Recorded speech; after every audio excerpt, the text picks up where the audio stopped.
matchup for you. Sets will be played in best of threes. And we're going to see Alimento on the left hand side of your screen and Raziel on the right. Min versus Twintel to start ourselves off with. Hopefully you are all sitting comfortably. And let us enjoy the show. Alimento starting off with the Sparky and the Hydra combination. Meanwhile, Twintel coming in with a double chiller. So two very different playstyles we're going to be seeing up on the get-go. Alimento are going to try and charge up their Sparky and keep that perma charged up thanks to the Dragon Arm ability Min has. Twintel just about getting that grab connected onto Alimento. He's going to have to play from the back foot here. They do have the strength to do so, but obviously Raziel's chillers are going to pay to that Dragon Arm. If you do get caught by the frozen ability of the chiller, you are going to lose your ability, and the rush is going to break the shield as well. Dealing 110 damage, pops Alimento on the cusp of critical here. And Raziel coming out swinging indeed, gets the shield up, so reads out the rush. Not going to take any further damage from that. Another chiller hit from Raziel to Alimento, who's really having to play off the back foot here. Just Raziel just keeping the center stage on Mausoleum and not allowing Alimento to get out. Finally gets the Sparky hit. That'll transform into the grab, and you can see the Sparky up on the Dragon Arm, and now just needs to try and outpunch the chillers. But two are there for a reason, and it is going to find their way through and take the initial point away from Alimento. We'll see if they can come back. Keeps with the Sparky. The vertical Hydra's not working out for them on this occasion, so they decided to switch it out to the Phoenix. But again, just getting caught out with another grab from Twintel, who immediately tries to close the gap. Doesn't allow Alimento to have a moment to breathe here and keeps that Dragon Arm under wraps as a result. Both of the chillers just missing their mark on this occasion. Alimento gonna get the shield up. And Raziel realizing that because Alimento already had rush available, they're just gonna go for the chip damage, see if they can force the shield to break. Doesn't quite get it, but thankfully also catches out Alimento's rush as well. So very good start here from Raziel, and again already putting Alimento into critical condition. The double chillers are just a wall here for Min.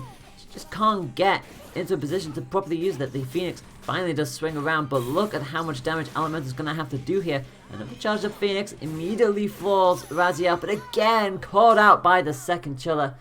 And it'll be Raziel who decides to start with a good swing out, taking the first point in this set.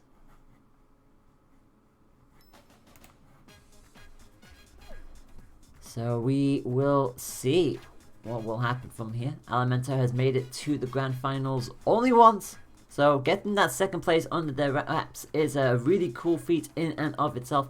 Raziel has only made it to third, but that's still an amazing achievement. But only made it to that top 3 once, so very evenly matched between these two, and Raziel doing very well to show how much they have been improving. I should just say a quick reminder to you all that the 5 starter stages that our 2 players do ban from in the first point do consist of more stages than just Mausoleum. We just so happen to always seem to gravitate towards Mausoleum on a regular basis, and that's where we're going to go for our second point as well. Alimento going to bring out the big guns. We're going to see the Kablammer coming out here. Hamel do a little bit of a flick, as you just see there, and then compound it on down. It does catch out Raziel initially. But again, that's going to try and put pay to Raziel's grab attempts that they have been very much reliant on so far. Double chills again, but except this time around, it's not going to be a double chiller. We've got a Coolerang instead. We're keeping with that ice element, very much working well against Min so far, just not really giving them the time to breathe, and the Kablammer's explosion is going to catch Raziel out with that. And no rush for them on this occasion, as the health remains somewhat level here. Raziel still does have a little bit of a lead, but that Kablammer is a little bit scarier now. But that grab again, Alimento had just already committed. And that grab was always going to catch them, but again, that explosion just knocking Raziel back, keeping them on their toes. But they're not too far away from having their next rush ready to go as well, whereas Alimento hasn't quite gone for the KO yet. Coolerang again just being whiffed out of the air by the Kablammer. It always comes down to whether or not the curve can get around and hit first, but a good Sparky hit, but couldn't get the grab. The grab from Elemento just missing, unfortunately. That would have sent Raziel into critical. Now we're finding this, but again, 2 misses in a row with that grab. And with 10 seconds left on the clock, this could still go either way, and Raziel gets another well-timed grab and actually goes for the rush. Not wanting to take any chances, just rushes straight in to Elemento and takes that point away. 2 grabs that could have sealed this match for Elemento, and instead it's going to be set point here for Raziel. Kablammet and Sparky gonna remain. Kablammet does get the punch this time round as a result of the Sparky, and does so again. Not so much with the explosion this time round, but that Sparky definitely catching out our Twin Tail just a little bit more consistently. And the shield up, gonna be punished. Another grab coming through from Raziel, puts them back into contention. Sparky actually hits there. I don't think Elemento was expecting it to hit. The hammer certainly wasn't in the right place for it. And another grab keeps Elemento on their toes. Finally does get a punch through. Raziel into critical. Elemento not quite past the halfway mark, does get caught again. And that was always a risk trying to go for long range grabs like that when the hammer is still available. But again, they're still finding a way through with the chills, and you wouldn't be surprised if Raziel, if the second they get Elemento towards KO range, they might try and go for this Russian flash. They go for it right now, and they are going to score with this. Will they KO? Not quite. 315, they only need one more punch. They've turned this around very nicely, and it's a self-destruct! A self-destruct! KOs! Elemento, the Coolerang must have clipped the Kablammet, and that is just unfortunate for Elemento. Raziel came back beautifully and wins this set by 2-0. Raziel advances into round 2. Very well played from the pair of them. You thought there was a couple of points there for Elemento where it just swung away from them. The 2 grab misses that they missed on the in the second match and the first point was just unfortunate for them. Like every time you've just thought that they would be able to take advantage, it just missed out. And then that one as well, they thought they could finally get the KO, and it's the Kablammet. It's high risk, high reward when you equip explosive arms like that, because as long as it gets hit by if it hits something or gets hit by something, it will trigger the explosion. If it just drops at your feet, you're a sitting duck, and especially at the kind of health range you're at, it's unfortunate to see it happen, but that is just how it goes. And with that, we're going to see, oh, what's going on here? Oh, there we go, yep.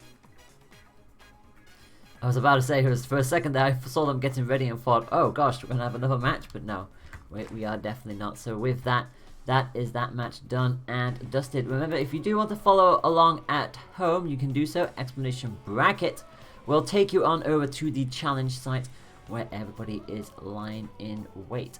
Replicant, Yoshi, and Okrimne are currently still fighting, so Raziel already advancing on. They will take on the reigning champion, Riffa. So we'll see how that match plays out later on in. Alistair, meanwhile, will be going up against Yam in round 2. I'm just waiting for confirmation to see what match we will do next. And do remember that Rep versus Yoshi, the winner of that will take on Iceman. And the winner of Okrimne will take on Grimwood. So naturally, like all of the higher seeds, you know, getting those buys for a reason. Alistair Yam will be a pretty interesting tussle of that, there is no doubt. But we'll see what the what our wonderful organisers behind the scenes decide to do, and obviously we thank them so much for putting in the time and effort to run these on such a regular basis. I do believe whilst we are waiting, we can just quickly talk about the fact that, you know, we don't just run these cups for the heck of it. We do run this because we want to see the competitive scene grow and flourish. And in the midst of all of this, we do have PR points that do get handed out depending on how well you are doing in the competitions. And I do believe the latest one has been put out. The summer power ranking is out. I unfortunately don't have the picture for it. But I could tell you that the top 10 is very interesting to have a look at. Naturally, Riffa is number 1 because it's Riffa. You know, are we surprised by this? Riffa is always number 1. Grimwood in 2nd, Iceman in 3rd. Actually, I should probably tell you the placements as well while I'm at it. Riffa is a non-mover, naturally. Grimwood moves up 1 place from 3rd last time round to 2nd. Iceman moves up 3 places, jumps into the top 3, so congratulations to Iceman. Replicant stays where they are in 4th. Rafa, same, they stay in 5th. Kozolina, I believe, dropped 1 place. That means they dropped 1 place. Yeah, they dropped 1 place. So they drop into 6th, but still in the top 8. Alistair, brand new entrant into the top 10. You love to see it, making it into 7th.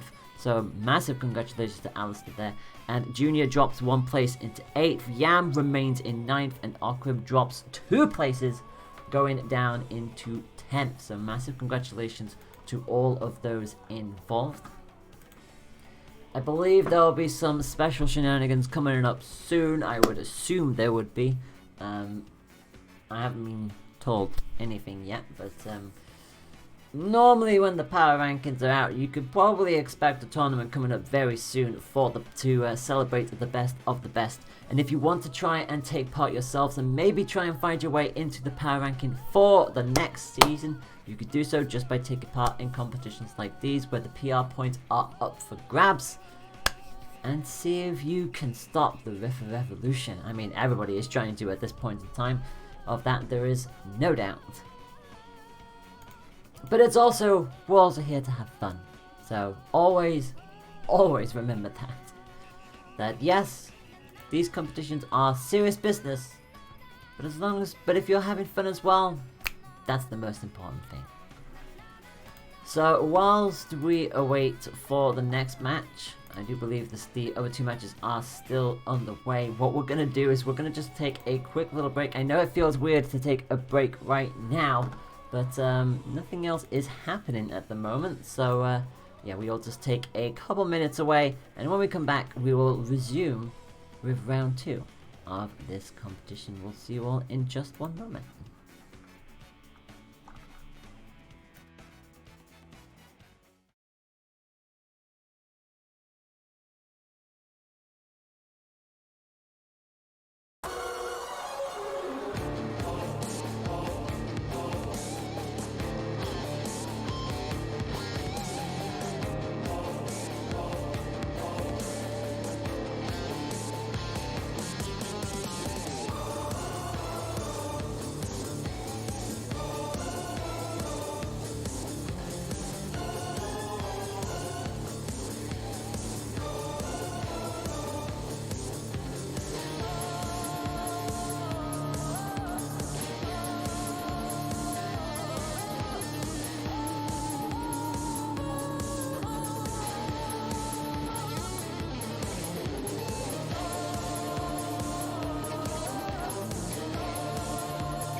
And we are back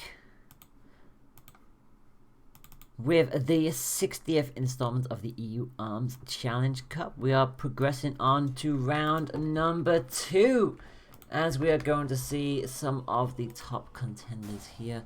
Former winners of this competition go 1-on-1 to see who will be making it through into winners semi-finals. It will be Replicant going up against Iceman, and hopefully this should be a lot of fun. Remember, Iceman with 12 wins under their belt. They're just one away from tying second place, which is currently held by Yada with 13 wins, but definitely wants to try and home in on Riffer's record-breaking tally of 15.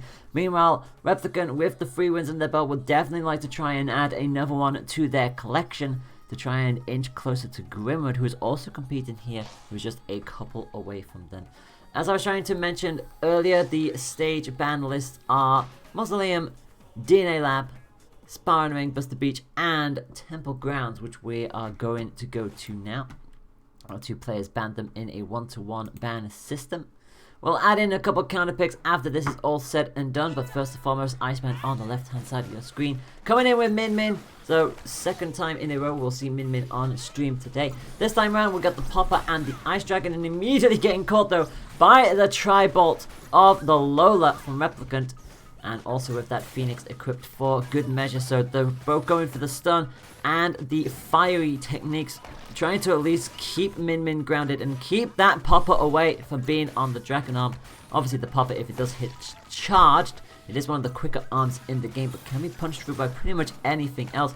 We'll just immediately send Lola soaring into the air, which gives them the chance to juggle in with rush combinations, especially with the Ice Dragon laser, which definitely excels more in a bit more of a range scenario than close range. But that Popper is a good utility to have, although having said that, the Tri-Bolt, both the Tri-Bolt and the Popper really being a thorn in either character's side here. The Tri-Bolt able to keep Min Min's movements down to some degree and actually gets a stun there. I don't think Replicant expected to get that. Comes in with the rush after Iceman tried to retreat and gets them down into critical.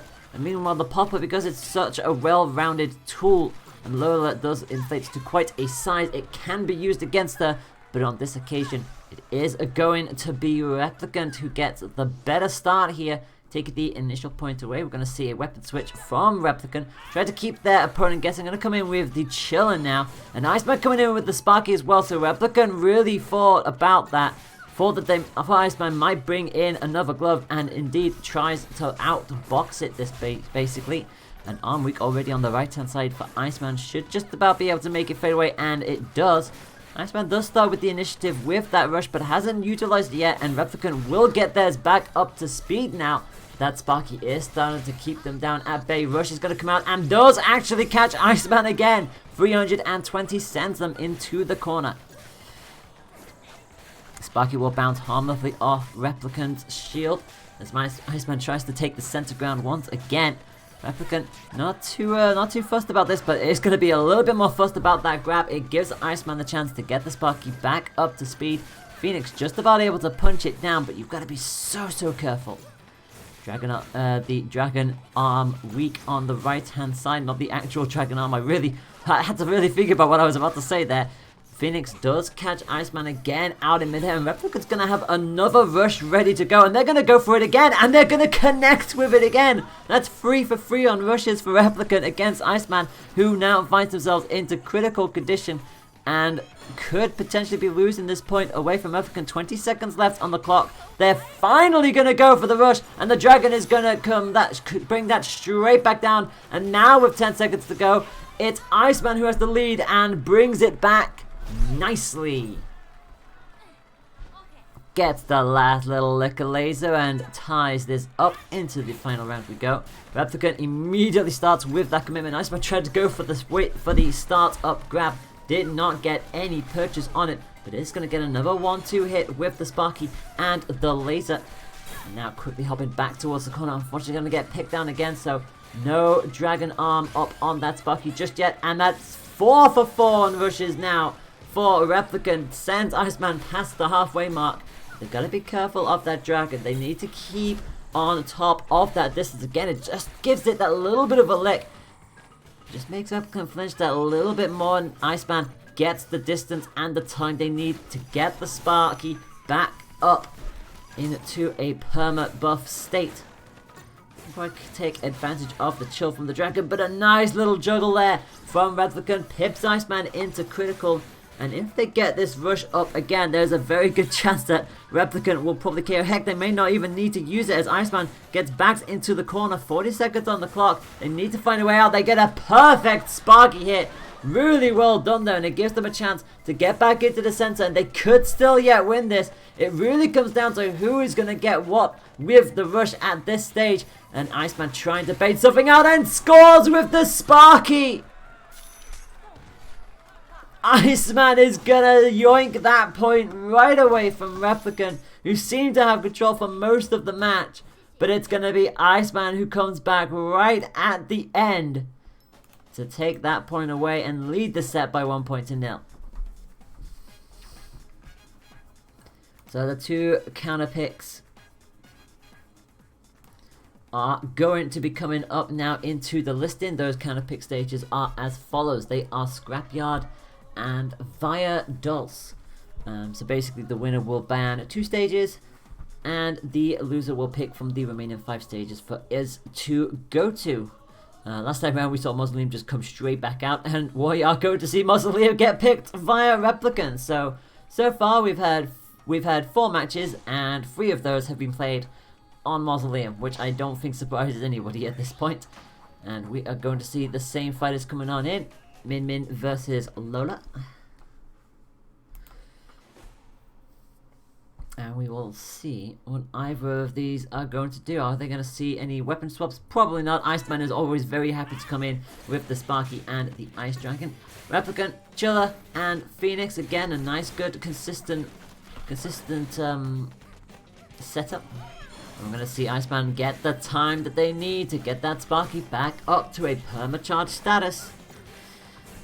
But on a stage like Mausoleum, where there isn't really anything to sort of like hide behind, no gimmicks other than the trampoline if it does come out to play, Lola's just going to be bouncing around the stage quite a lot. But then again, Min Min's agility isn't anything to be snuffed at either, and does have that little kickflip that they have as well to do some nice tasty repelling.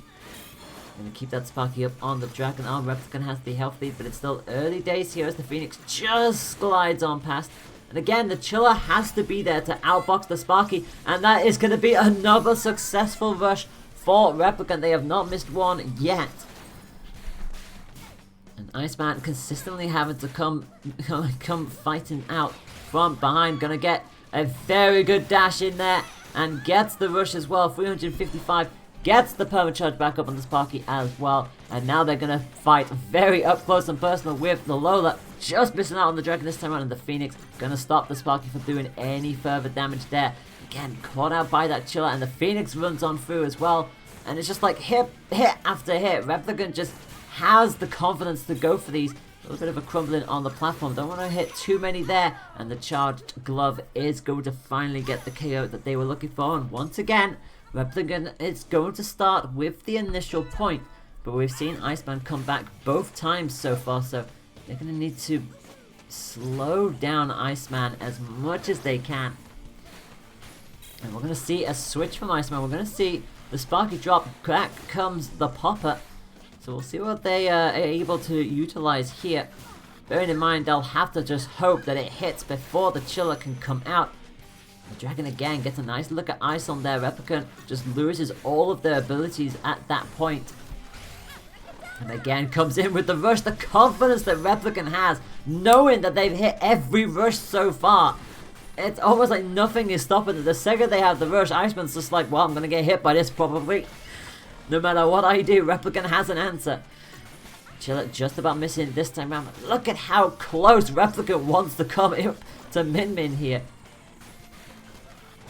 It's making using that Dragon just a little bit harder. Rush is going to come out, but it's not going to hit anything. Although it does break the shield and gets a little bit of a juggle. Sends Replicant onto 105. Not too far away from critical. But then again, neither is Iceman. And this is KO range. If Replicant can hit this, I say if, he will. Because that's what Replicant does. And that, my friends, is a KO. Replicant is going to tie this set up 1 apiece. On to match 3 we go for the first time this stream.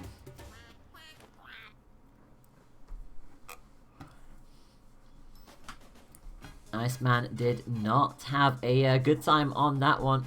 We're slowly starting to get back into it, but again, Replicant just has the confidence. They have that consistency. The second they go forward with the rush, no matter what Iceman does, no matter which way Iceman decides to move, he's getting hit with a massive attack from our wonderful friendly friend Lola. And with that, we're going to see another set of bans. This time it'll be Replicant banning, and Iceman will take us straight back to Temple Grounds. It's also still the early part of the tournament, but you also see why a lot of people are just like comfortable just playing on like 2 stages. I feel like if you just like told everybody who took part in these tournaments, hey, the only stages that will be legal will be Temple Grounds and Mausoleum, everyone just be like, okay, then fine, we always play on these anyway. So it's just like, it'd be like that sometimes. As Iceman and Replicant remain with their respective fighters, Min Min going up against Alola. And we're going to see that Ram potentially. We've got the Chakram in the back pocket for Iceman. They are going to bring it out. So we're going to see if they're going to be able to at least go toe-to-toe with the Phoenix and try to go for a different stun approach with a curved utility of their own. But immediately gets caught by the Chiller. They don't really have anything to box out with here, whereas Replicant does still have the Chiller on at their disposal. And it really does feel like Iceman's going to be fighting a very hard-to-win fight here. Because I think Replicant knows that they could just be as close as possible to Min Min here. And yeah, they know they're going to get away with these exchanges because the Dragon has to take a while to fire out the laser. And the Chakram is probably going to get outpicked by the Phoenix. So it really just comes down to Replicant hitting with the Chiller. And for Iceman to have any kind of say in this matter, they have to hope that the Ram can find a way of hitting. And so far, it's just not doing so at all. They got a little bit of damage there, but Iceman is already in critical and has to really use the Chakram just to stop the Chiller more than anything. And the rush is going to come out, and once again, if Replicant rushes, it's probably going to hit against Iceman. And that puts Replicant on set point here. Iceman realizing that really was not the play to make, brings back the Sparky. I'm going to see how this one plays out instead. Sticking with the Dragon though. So they're going to see if they can at least slow down everything that Replicant just flung at the table there. Arm weak on the right hand side, but it should fade away just about. Ice Dragon gets a hit, and Iceman has the wherewithal to go for the grab to chain that up for that little bit extra damage. But again, allowing these pokes from the Chiller to go through uncontested, not once but twice. Again, just feels like they're playing off the back foot every time. They are going to get the rush out, and big damage is coming. 345 pops Replicant back down the halfway mark. Dragon missing on this occasion as Replicant immediately just sides into the corner. And be careful though, they cannot allow Iceman to get a couple of 1-2 combos of their own, otherwise Replicant will just see their health just diminish. Both get a hit in there. Replicant goes down into critical. Iceman still has to be wary of that Phoenix curving around the 2 pillars that do remain. And Iceman suddenly is in KO range. And you know what Replicant wants to do at this point. They want to go for a rush. They get the chill. They're going to bait out. And there is the grab. They won't even need to use the rush. Down goes Iceman. It's another 2-0 in a match for Replicant. And despite Iceman taking that first point, it will be Replicant who will take Iceman out, moving on in to the winners semi-finals with a 2-1 set win. Nicely done indeed for Replicant, and Iceman will have to settle for the underground bracket for the time being.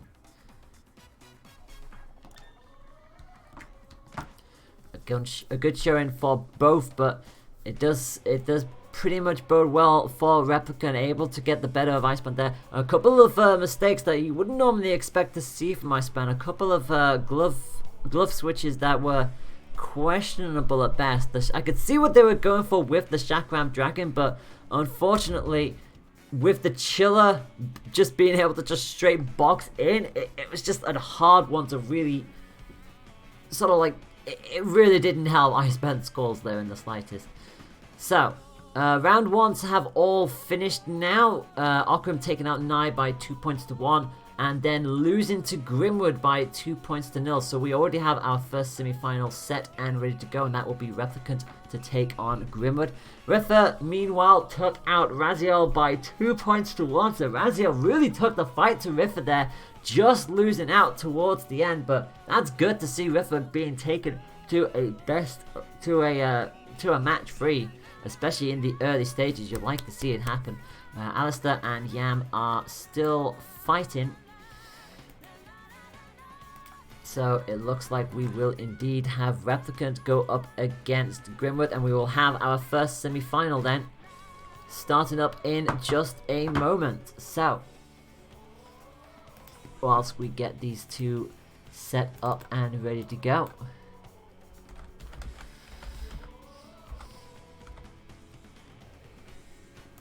Just get that updated for you. This will be semi-final number 1. There you are.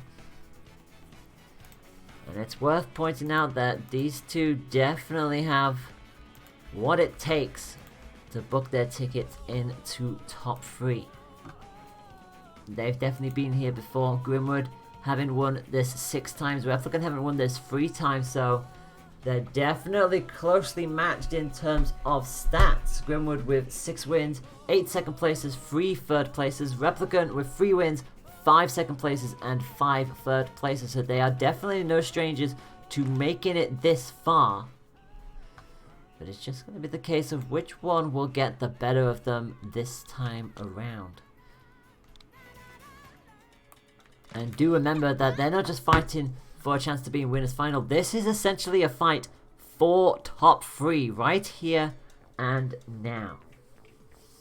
Because if you make it into winners final, if you lose that, you only go as far down as the underground final. Which, if you lose that, you finish in 3rd. So winning this guarantees you to be in the top 3. We are still in best of 3 territory though, so anything can and will still happen.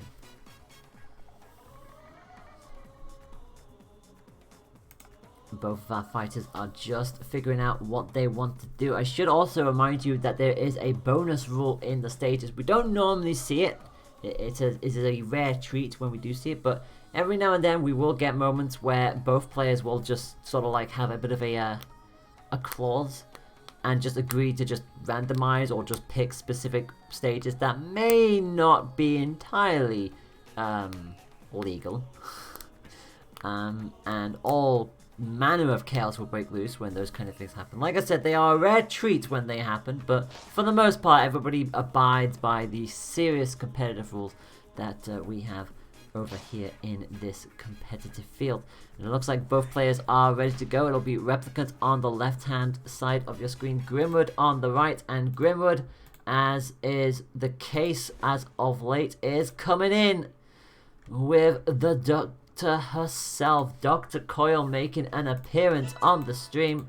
Replicant on the left coming in with the Lola, Hydra coming out with that Lockjaw. Meanwhile, Grimwood coming in with what is essentially going to be triple nades, as Coyle has the ability to just get an additional arm from either side. It is random when it happens, but if you basically have the same glove on both sides, you are pretty much guaranteeing that you will be flinging out 3 nades instead of 2. And obviously you can already see that Coyle has that wonderful floaty ability, immediately comes in, realizes the rush is there and ready to go, but unfortunately Replicant is going to shield it out and not allow Grimwood to get any purchase on that whatsoever. Armwick on the right hand side for Replicant, but it almost fades away. Finally it does fade away.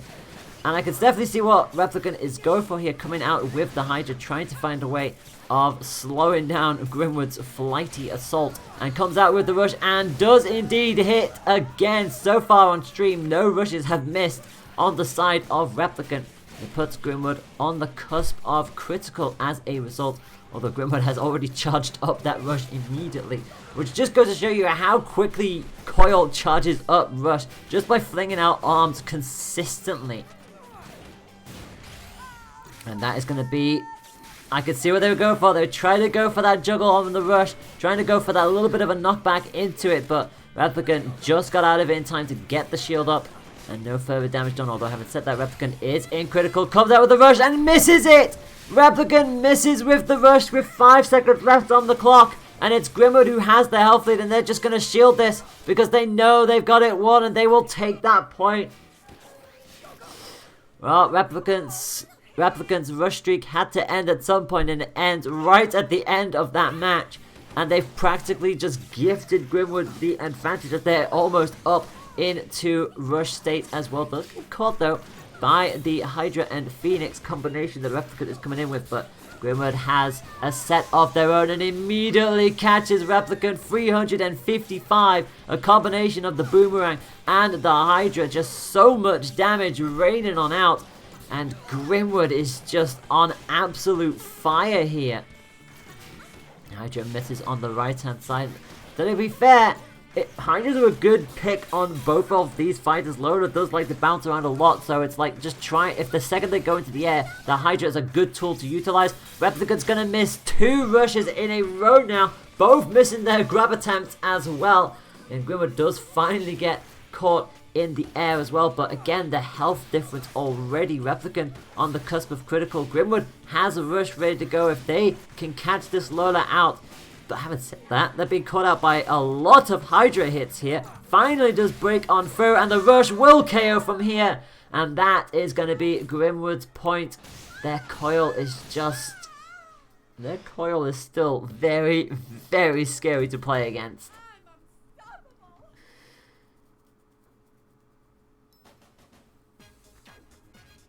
So Replicant showing some cracks there, unfortunately. Just panicked towards the end of the first point, and that the second they missed that rush towards the end, it did not bode well for them. And Grimwood again, having said that though, they are getting some really good reads here. Grimwood's still being caught out by a good couple of those Hydras, so definitely the tool to utilize against a character like Coil. But the tenacity, the aggression that Grimwood shows by using her is just, it's so scary. You have to be so careful, so precise with your punches. We are going to see DNA Lab make an appearance, so we are going to get our third stage of the stream on. So far we just had Mausoleum and Temple Grounds. Now we got DNA Labs making an appearance. Replica coming in with the Popper and a Birchup, so a completely different loadout here. Having said that, Grimwood doing somewhat the same as well. Keeps the Boomerang, but drops the Hydra in place for the Biffler. So it doesn't do as much damage as the Hydra, but it adds on a little bit of a nice little a mascot face. You can probably see Biff's wonderful face on those pellets. If it does hit, well, on the left hand side of your screen, you'll know exactly what happened if it does hit. And there it is, right on cue, Biff's face covering your screen. Yeah, basically, it just acts as that a little bit more of an hindrance. And Replicant says, no more of that, thank you very much. That is going to be a rush. 245, breaks one of the tubes, and immediately gets back into the swing of things. Grimwood past the halfway mark, again caught by the Popper. It just allows Replicant that little bit more breathing space. Every single time they hit a charged up hit like that and sends Grimwood back, it allows Replicant just to take a quick breather, reassess the situation, and just get back into the rhythm they're currently at, and not allow Grimwood to build up any kind of momentum. Although having said that, that's the last thing they need. Grab from Replicant, potential KO range here if Grimwood wants to go for the very risky rush play. Boomerang just about stopping at the edge of it, and Replicant says, you know what, I'll rush instead. 20 seconds on the clock, that is a KO, and Replicant flings this back into their advantage. Grimwood not playing nicely in the slightest, going to double back to the triple nade tactic. Meanwhile, Replicant also doing a bit of a switch of their own, kind of preempting it, brings out the Chiller to go alongside that Birchup. Going to get the shield up, so Grimwood hits nothing with that rush, just chip damage, and that is it. Only one tube left, and I think it's in the back left corner now. At this point, you can just see it on Grimwood's screen, there it is. Replicant is doing so well at just holding their ground, just keeping the shield up. Every single time Grimwood commits, the shield is there to just deflect everything so far. Both Rift Rush available, and Grimwood is just throwing out punches left, right, and center, whilst Replicant is just very much just happy to just defend, happy to just shield a lot of this pressure up. And obviously the nades are high risk, high reward in and of itself, and Grimwood nearly got the grab, but Replicant says, no touchy, thank you very much.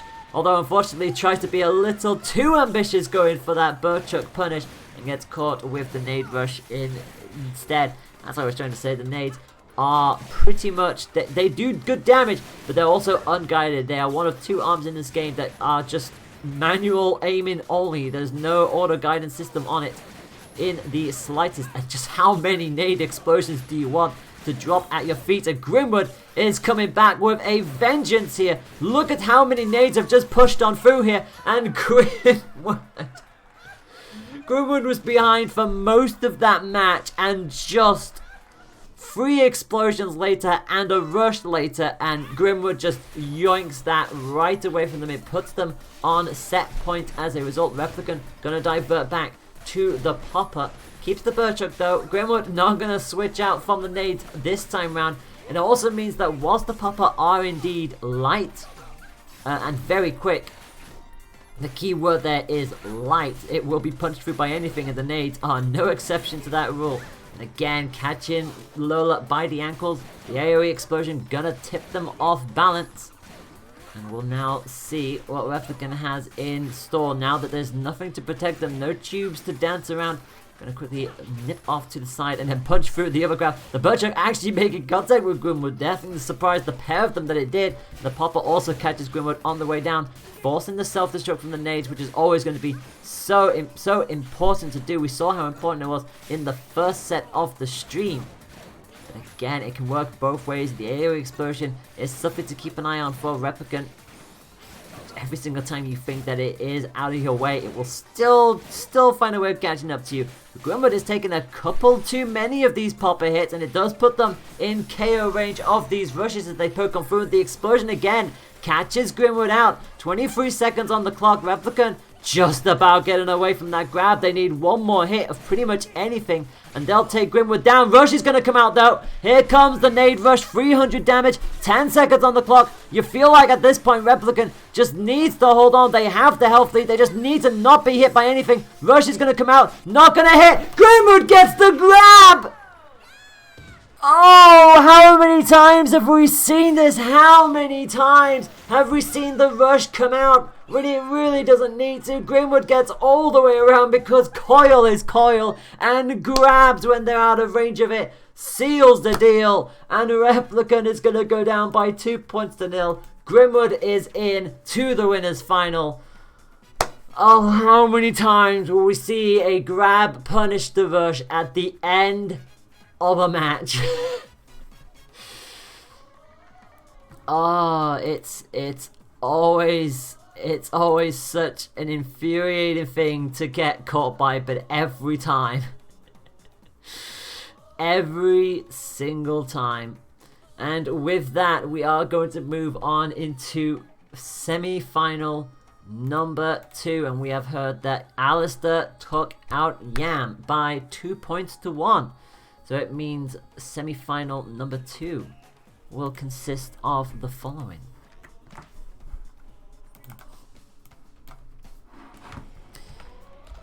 Reigning champion Riffa to take on Alistair.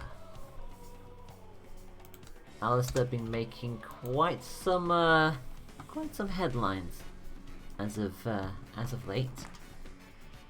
Especially because in the fact that they made it into the top 10 for the PR for this season for the first time as well. So definitely being one to watch as of late. And now we're going to see what they can do against reigning champion Riffa. So it looks like we're all good to go.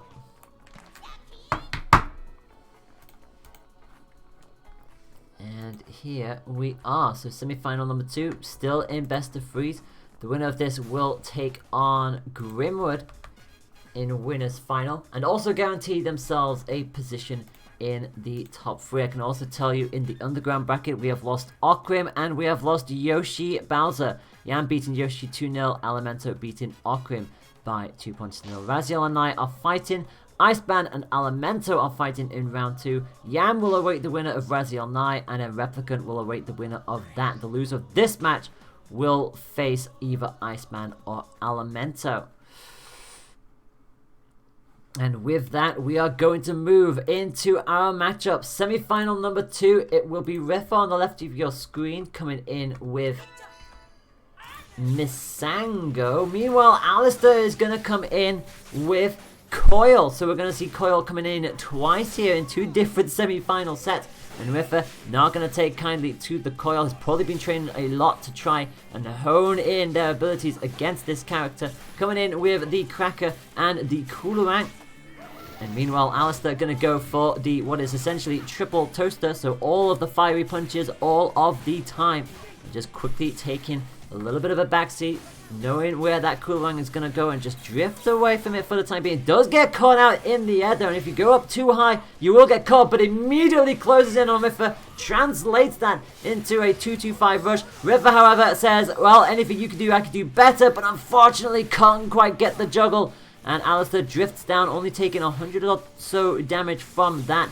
Both at relatively same health here. Rifa has a slight health lead, trying to go in with the long-ranged grab. Not going to have their mask up for too long. There is the red mask as it transforms away. Yellow pretty much means that they will be uncontested in rush. Blue gives them that little extra speed. Alistair immediately going in for the rush. A very questionable decision to do that. And Rifa immediately punished it as a result. And with 22 seconds left on the clock, Alistair knows that they are only a punch away from going down to the reigning champion here. Coolerang just about missing there. The grab attempt from Alistair also going to be thwarted in. Rifa knows they've pretty much got this one run, although does get caught with another little 1-2 punch. Make that another punch. 6 seconds left on the clock. Maybe they haven't got this in the bag as much as they'd like to. And immediately comes out with the rush. They are actually connected. Who wins it? Oh my god, Kyle wins it! How did that happen? How in the world did Alistair shielded part of the rush, came out with their own and actually caught Rifa on the back foot and just about swung the point away from them. Rifa will not be pleased with that at all. Switches in to the Mega Rod. Going to try and go for the slow moving intimidation and the fast pace of the Cracker combination. Meanwhile, Alistair sticks with the triple toaster. The health lead definitely going the way of Rifa's. Well, so far, the Toasters are just bouncing harmlessly off that, 170 damage from the rush. Not as much as they'd like to. But already you could see the damage very much done. Although Rifa can't afford to let Alistair get too carried away here. Rush is just going to bounce harmlessly off Alistair's shield. But I tell you what won't, and it's the what. And again, the Megawatt is one of the heaviest arms in the game. It has that electricity. It will punch through anything and just keep on going. And if it's at its charged state, it's a guaranteed shock if it punches right on through, which is exactly what Alistair found out there. But they are charging up rush incredibly quickly and immediately has it as well. Rifa has the yellow mask up and they are going to immediately get out of the way and just about get the punch that denies Alistair the rest of that rush exchange as well. Megawatt catches them. They have that Cracker on the back foot as well. And they're going to find a spot. They find the blind spot right in between the 2 punches. 345. And Rifa showing why they are the reigning champion. Like I said, I think losing that first point the way they did definitely has lit a fire underneath Rifa. They are determined to make sure that Alistair does not take this point away and lead this set. Arm weak on the right hand side, and they're going to get caught by this rush. 365. It sends Rifa into critical. Just about catches them with that Cracker. It's a very, very good moment to get that punch right out there for Rifa. They finally do have the rush available. Intimidation factor. Will Alistair fall foul to this? They're not anywhere close to this rush. The yellow mask is going to come up. It won't force the shield to break just yet, but they're on the cusp of it. So Alistair has to play this very, very carefully. I've only just realized that Alistair has had that Coolerang on for pretty much this entire match, and I haven't even noticed it. And a 1-2 chain comes up. A 1-2 combo on the cusp of that Coolerang. And Alistair, fighting for everything they have, is going to lead this set ahead of the reigning champion by 1-0. Goodness gracious me.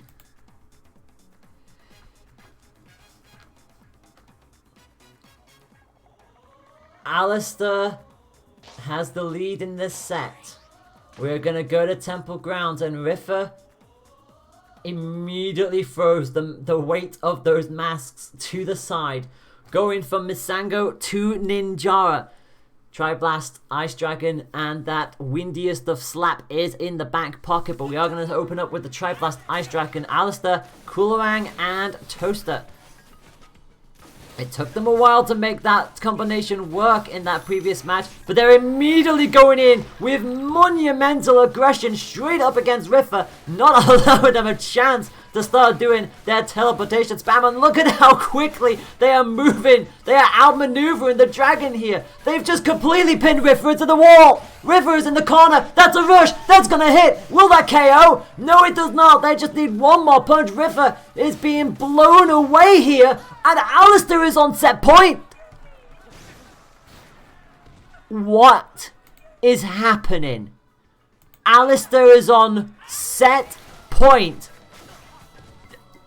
Are we about to see a monumental shock in this paradigm here? Reigning champion Riffa on the back foot, trying to come back in with the Ice Dragon Tri-Blast, but it's just not working here. Alistair is consistently raining death on them, but finally, Riffa gets a chance to breathe, gets a little bit of a ping with that rush, sends Coil back, and starts to slowly get back into this matchup, but they need to get themselves out of the corner, baiting in Alistair's approach. They know what they're probably coming into, and the Tri-Blasts are finally starting to work their magic, but the rush is going to come out, and it catches them just on the tail end of it. 275 on that rush. It puts them back into equal territory, but again, Riffa finally starting to establish dominance in this match. Will the dragon hit? No, not quite. The Coolerang hit. Here comes the rush.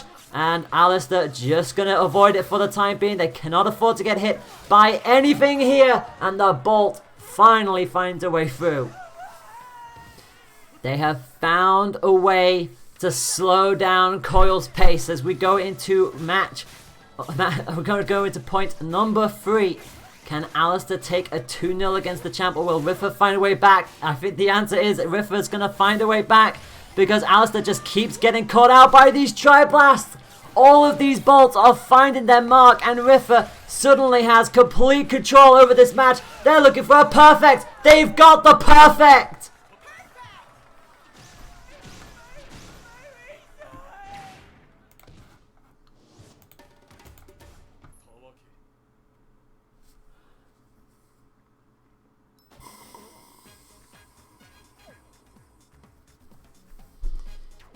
A perfect from Riffa on the 3rd point pretty much tells you all you need to know about reigning champion Riffa.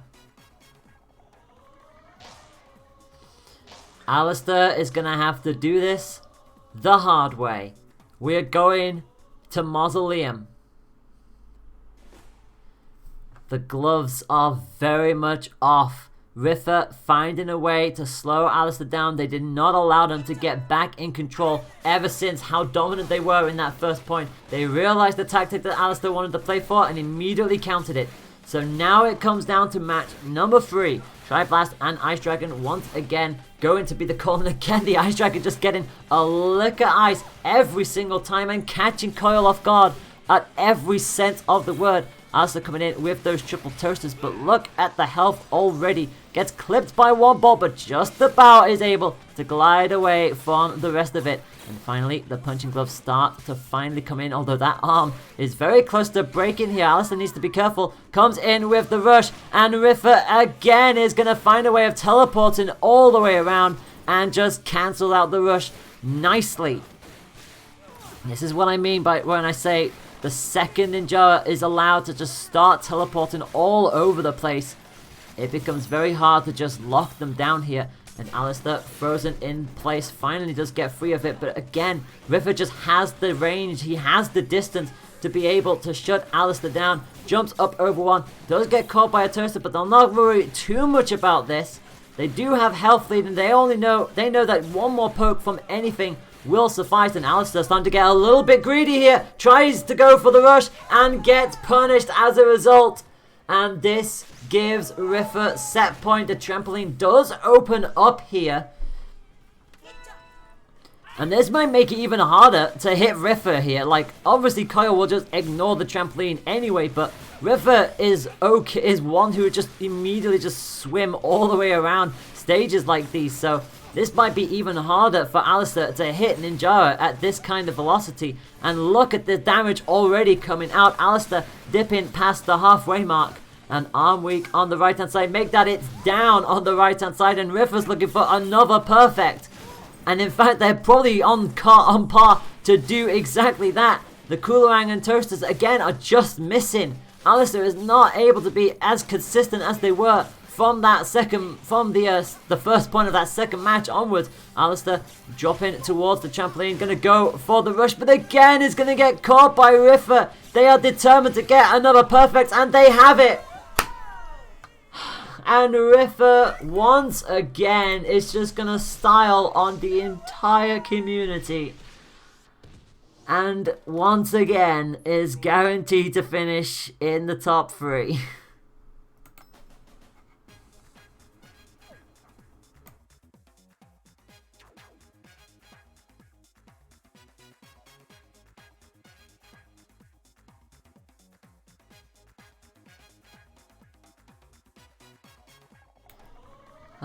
There is no end. There is no end to Riffer's dominance. It just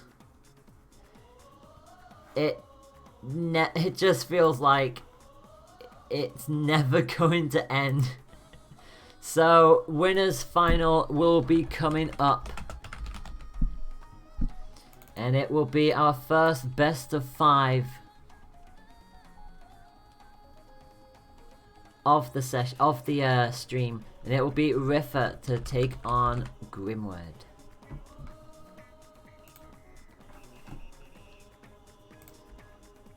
So this is essentially going to be another Riffer going up against a Coil, since we've seen how well Grimwood has been utilizing Coil so far. In the underground bracket, I should probably give you a heads up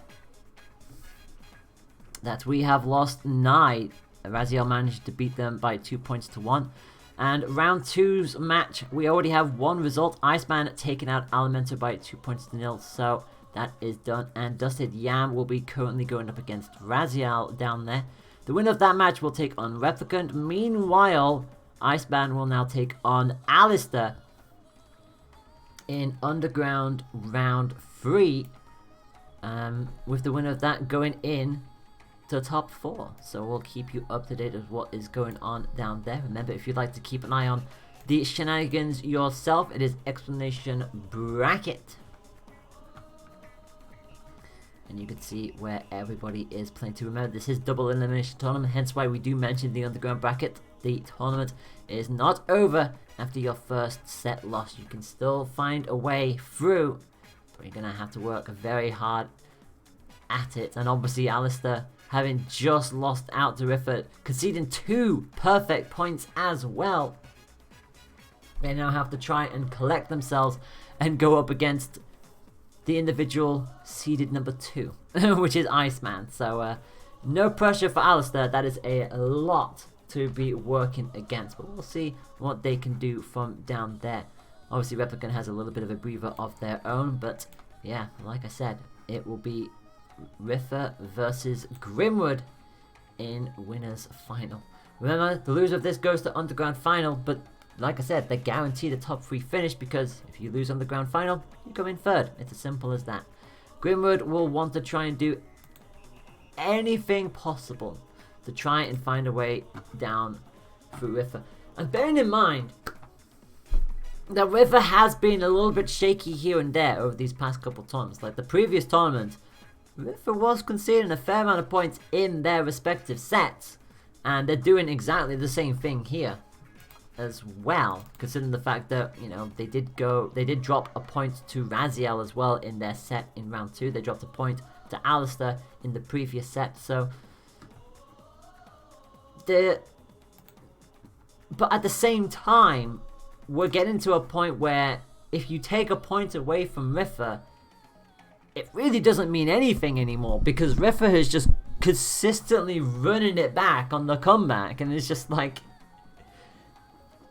it's like the second you see that point, originally if that started being the thing, originally when that started being the thing, it would give you hope, because it's like, oh my gosh, I'm able to take a point away from Riffa.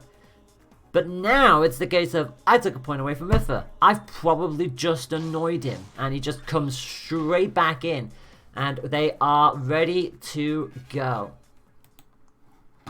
Our first best of 5 of the day. Riffa on the left hand side of your screen coming in as Ninjara, Grimwood coming in with the coil, Tri-Blast Ice Dragon, Tri-Bolt Roaster. And away we go once again on Mausoleum.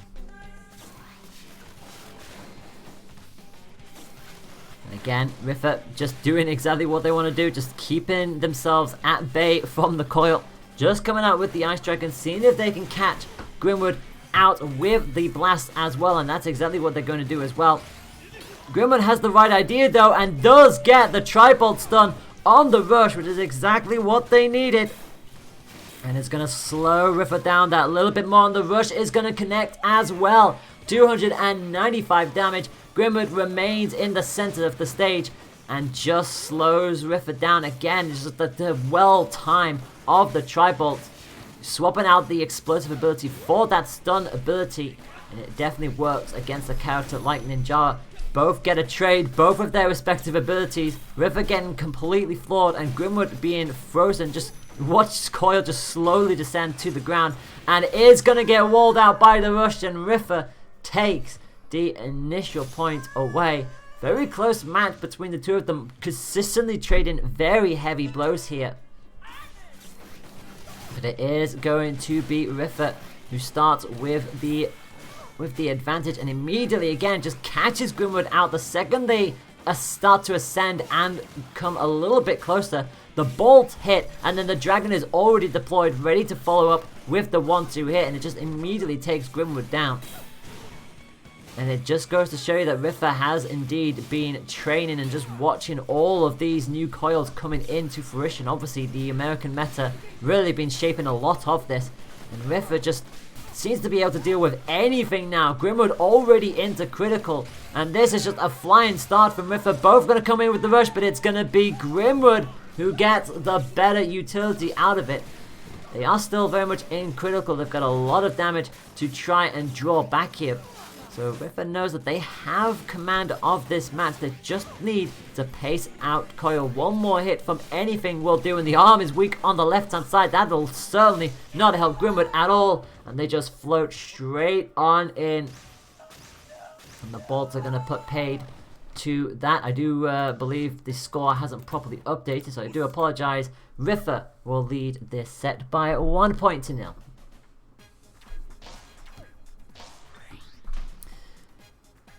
I hope you're not a fan of the other starter stages, which are Bust the Beach and Sparring Ring, because I don't think we're going to be seeing either of them today, because we're going straight back to Mausoleum, and something tells me we're probably not going to be leaving Mausoleum anytime soon, as we head straight back on into the thick of things.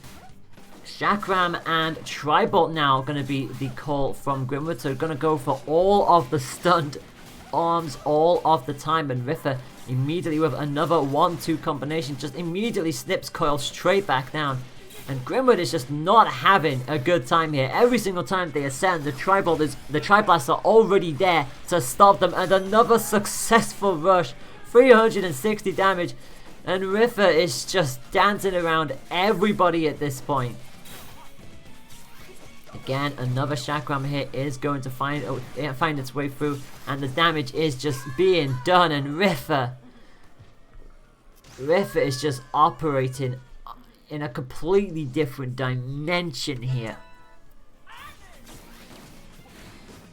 Riffa immediately just hops on down, does get caught initially by the rush, but again, it's minimal damage if that. It's like Grimwood knows that there's nothing that they can do if they can't catch Riffa.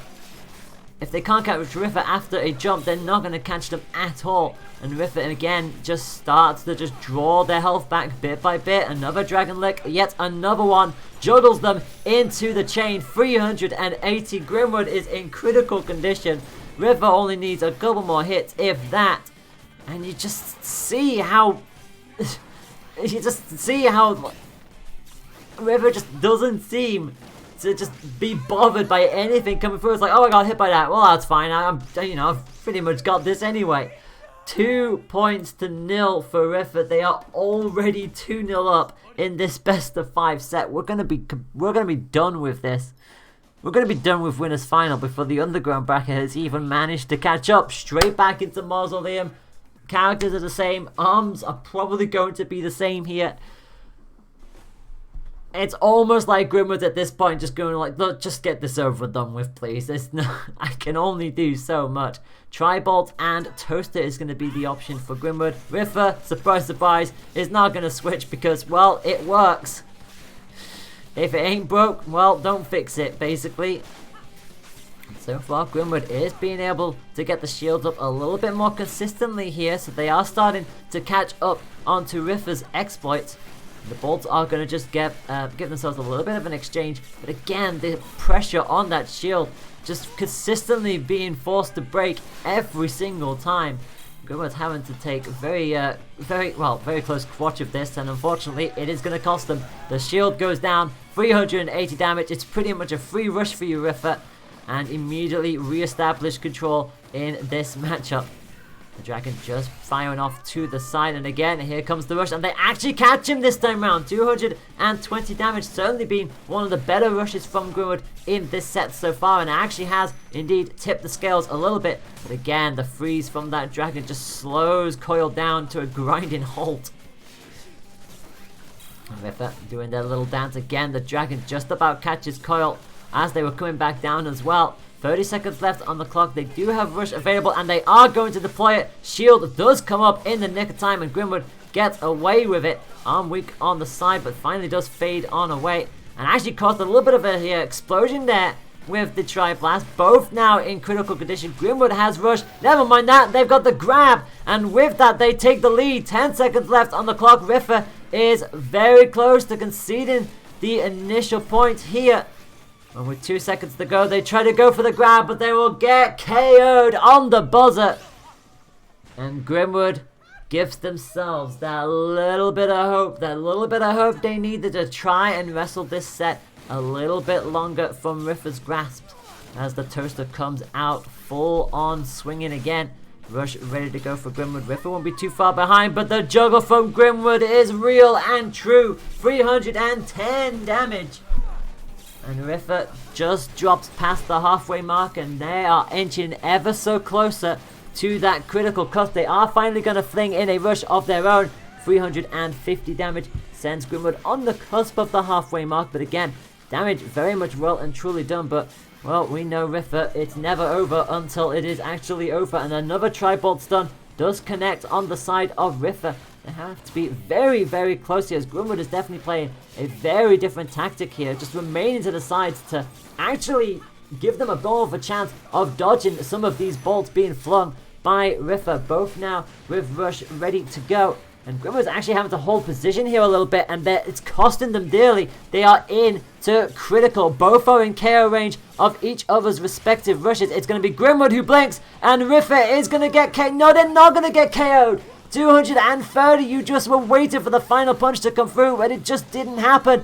Finally, the bolts make their mark, and Grimwood will take us to another match. It's 2-1 in this set.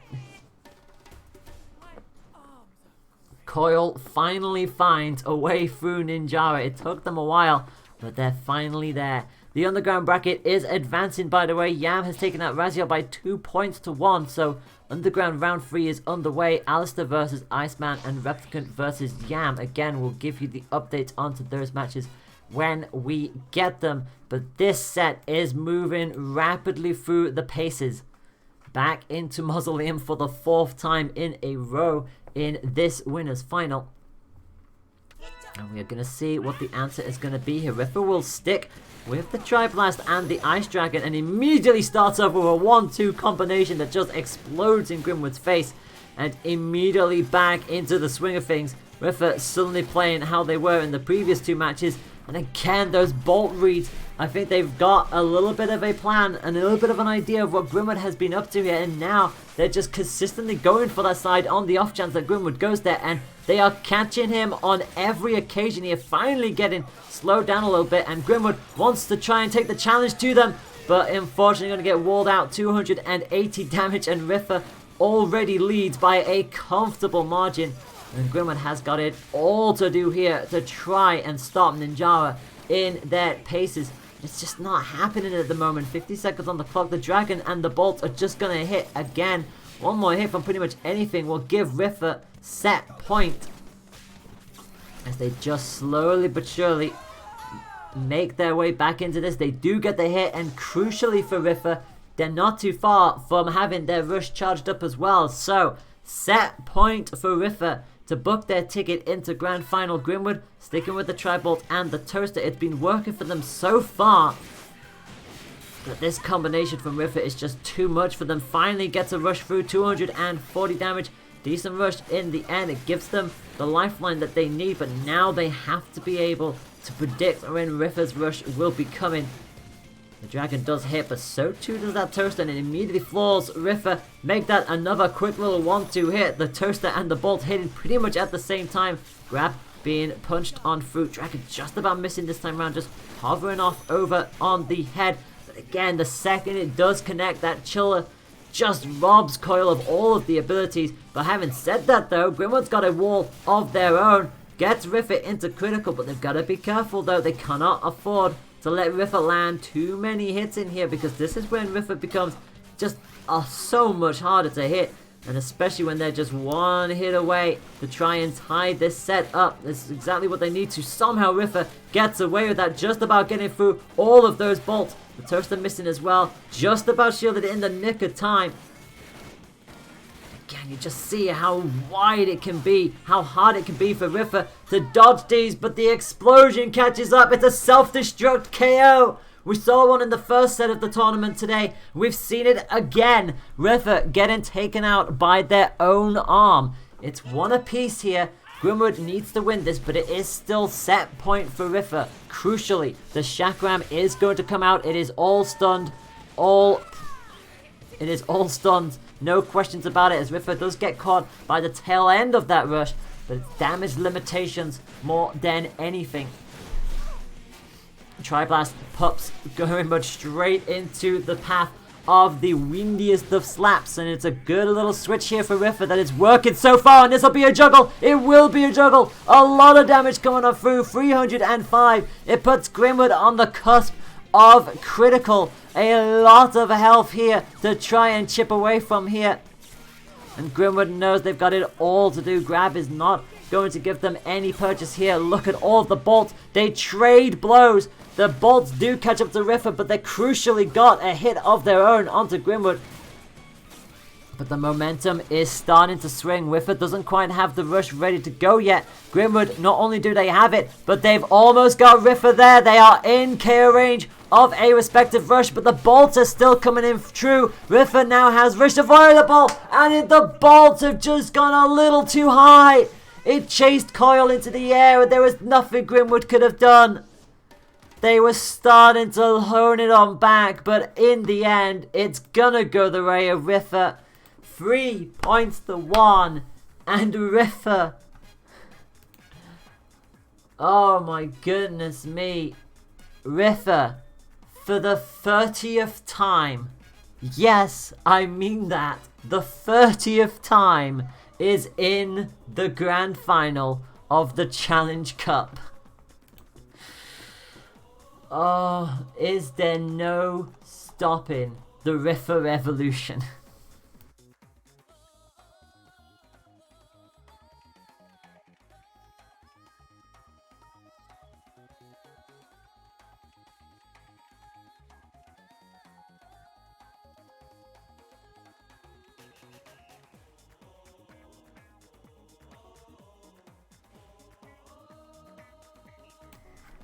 So with that, it means that Riffer will now await in the grand final. Grimwood will have to fight in the underground final. Who will they fight? Well, we'll have to wait and find out.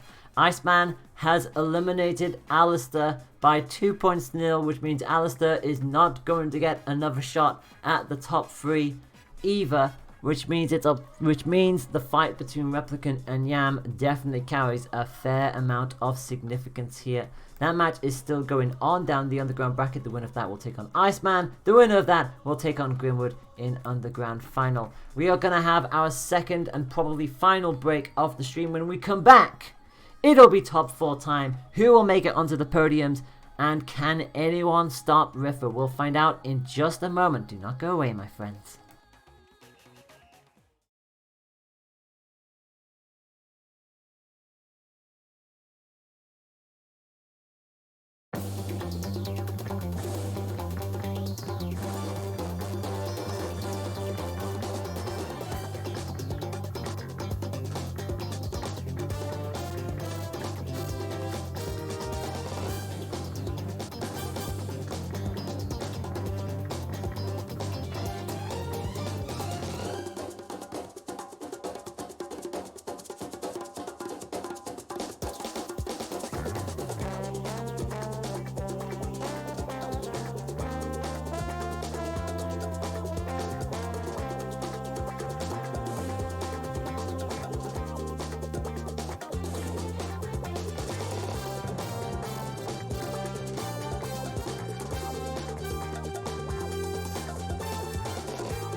And we are back, my friends. Our final break is done and dusted, and we are here to cover the top 4 of the EU Arms Challenge Cup. And guess what? The seedings are, well, I say the seedings, my stats are definitely correct, because the top 4 players in this tournament, Riffa, Iceman, Grimwood, and Replicant, the 4 former winners are all in the top 4. It is indeed Riffa in Grand Final, Grimwood in Underground Final, and fighting to fight them in that top 3 positions are going to be Iceman and Replicant. Replicant taking out Yam by 2 points to 0, which means that the Underground semi-final is about to begin, and it will be between Iceman and Replicant. I am still your host and commentator for today, Tamashi Kanjo. Hopefully you're enjoying this girl's commentary as we bring you all of the frantic action that this league has to offer. And there we go. Both fighters are good and ready to go. This will be our last best of 3 match of the day, because after this set, it'll be best of 5s from there on out. So we're going to see how this will play out. Remember that we have seen a few of these before.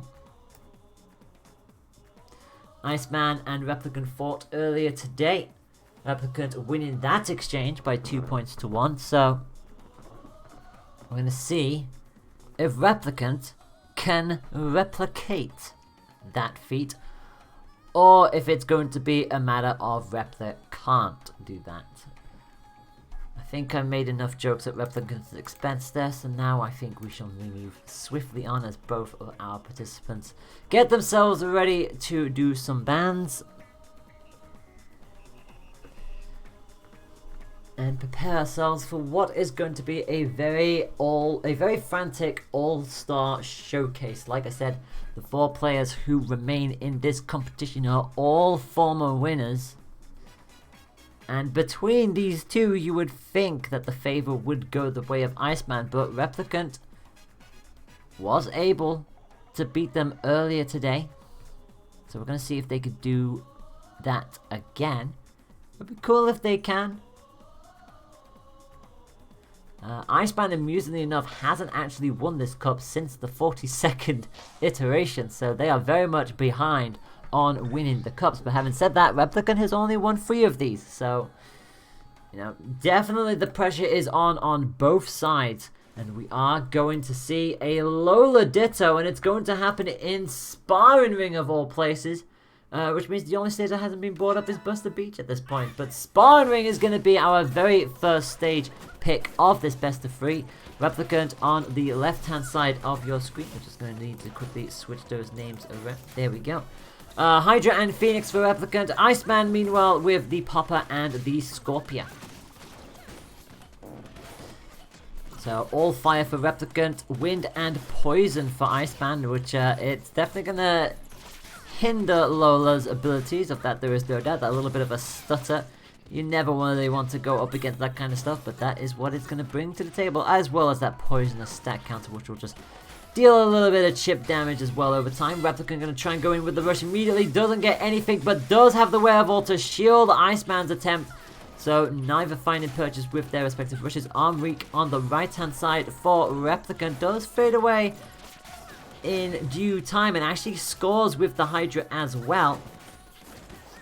Brings Iceman down into decent contention and actually picks them in the sky as well, but again, Iceman not afraid to just launch in with that popper, and obviously the Scorpion does have 2 modes of attack as well. It scuttles along as a Scorpion on the ground, it becomes a flying frisbee in the air, and obviously Lola just spent quite a bit of time in the air with her jumpy shenanigans. Both very close on health here. This is going to be a very nip and tuck match with 15 seconds left on the clock. Iceman does have rush and it is starting to egg a little bit here. 8 seconds on the clock. They are going to go for it. They're going to do chip damage and actually just rattle on in with that chip damage. Will that have been enough to take the lead? Oh, it certainly won't be now, because the Hydra actually hit there. It was either the Hydra or the Phoenix, one of the two, but in either case, Iceman went to leap out to the side and got caught hard. And Replicant is going to take that point right away from Iceman there. Another one of those points where it felt like it could have gone either way. But Replicant again starts the better of the two, gets the rush in as well. You see Replicant coming out with that chiller now as well, so going to play with fire and ice. Meanwhile, Iceman coming in with that popper, switching out the Scorpion, coming in with that Berserk as well. So again, keeping with the multiple ways of attacking with that Berserk. And Arm Weak on the left hand side for Replicant as Iceman begins to jump on around. Again, robbing the abilities, but unfortunately too late on the rush deploy. Could not get the juggle. Damage has been done though. Replicant is on the cusp of critical, and they are going to say, you know what, let's go for it anyway. Rush onto Iceman, pegs them back down into the same level here. Just about repels one of the Berserks, but not so quick to deal with the popper. Gets a nice little 1-2 juggle of their own though. So they're very much neck and neck in terms of health. And again, the popper is going to make contact with Replicant. One more hit is all Iceman needs to try and tie this point up. And they get it with the popper. It's such a quick arm that, yes, it can be punched through, but if you allow it to even get halfway to you, by the time you're ready to react, it's already going to hit. And that's exactly what Iceman was counting on. So this is going to go the distance here, and where is Iceman going to take this encounter now as Replicant switches back to the Hydra, clearly favouring it more than what they were using, gets caught with the chill as well, and both go for the rush. Replicant kind of just stood there and baited Iceman to make a move first. They went for the rush from the high ground, but Replicant said, yeah, I'll take that anyway because I have the Hydra. But they are going to get pegged back again by a result of that popper, and gets a long range grab as well. Got themselves right into a really decent position, slid on away from Iceman's attempt and converted that nicely. Having said that, Replicant is going to be the one in critical condition as the Phoenix just misses, and a 1-2 combo from Iceman is going to give them the lead in this best of 3 by 1-0.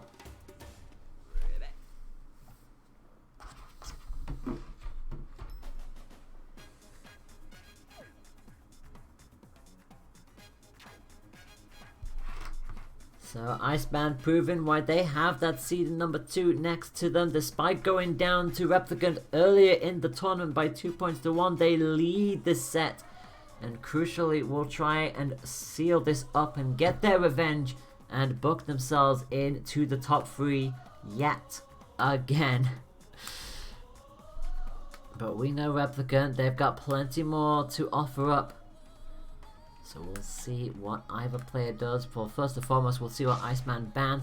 But he is ready to go. Replicant will have to either think of maybe an arm switch or two. Probably won't switch out characters since they're pretty comfortable. We know they're very comfortable with utilizing Lola as it is. So just a matter of case of which arms will they decide to come in with this. It is going to be Lola Ditto coming out again. And it is going to be DNA Labs that will be making an appearance, and we are going to see a Parabola in that backup there as well. There's a Nade back there as well, I do believe so. Definitely a bit of arm switching up for Replicant. Nade and Parabola coming out, so we're going to see the little umbrella just go darting on out and immediately pops up with that little shield radius of its own. So we're going to see if they can at least stall out the popper on this, using this. Meanwhile, Scorpio is coming back in alongside that popper. Obviously, a lot more distance at play here, and the curved nature of these tubes, it really does still work as a curved arm. Kind of, anyway. At least the frisbee part of it certainly does. So far, it is Iceman who has done the damage so far. Nade just hits the DNA tube and immediately explodes. Again, down they go. 1 down, 5 to go. Rush is going to come out from Replicant, but nothing is going to happen here. Iceman just waddles on away with shield up already. And that's one of the perks from Lola. You just waddle on away with that shield up. Pretty much nobody else is really able to do that. And again, gets a nice little tap with the nade. Just bouncing around the tubes at this point. Iceman knows that they can comfortably do so, but does get caught by the nade. Replicant is starting to slowly take this back into their favor. 30 seconds left on the clock. Iceman just can't get into a position where they could properly punish Replicant here. They are utilizing every tube imaginable, and Iceman isn't really destroying them anytime soon either. There's still 4 of them up. Does finally get a grab. There goes one of the tubes, and they're not actually too far from tying this up. They're actually going to go for the rush. Very brave to do so there, and they actually get a little bit of damage on the end of that. But with 3 seconds to go, it is a wasted rush as Replicant gets the KO. Nicely weighted, nicely played. Replicant just allows Iceman to unfortunately go down in that one. Powerball and Nade remains for Replicant. Burchuck is now going to come out alongside the Scorpio. So, well, we're going to have a lot of different ways of attacking in this one. Both tubes on, well, I say both tubes, there's only one tube up on that corner. And so Replicant just gives themselves a little bit of breathing space here. Iceman just trying to find any kind of purchase with the Scorpio. Definitely see what they're trying to go for, but currently the Powerball and Nade is a combination that is working surprisingly well, although having said that, the arm is going to get destroyed on the right hand side. It gives Iceman a chance to just wail on in with a free punch, and also now caught out by the rush. So Replicant is not going to mind that too much. Gets the rush in there. Actually didn't get the finishing blow there. Iceman just immediately dropped to the floor and just continued on their merry way. But again, Replicant won't mind it too much. They do have health lead, but the last thing they want is for Iceman to take any kind of momentum coming out of that. Nade catches them as they go down on the bounce. And the poison stack finally makes an appearance, but again, Replicant just going to shake that off immediately. Gets the grab, flings Iceman into critical, connects with the nade as well. They're just 1 punch away from tying this setup 1 apiece, just like in the previous one. And with 20 seconds left on the clock, Iceman knows they have to go all in with this right here and now because their health gap is just huge. And both will come out with the rush, but they were already fully committed. Replicant hadn't punched anything yet, and that is going to be 1 apiece.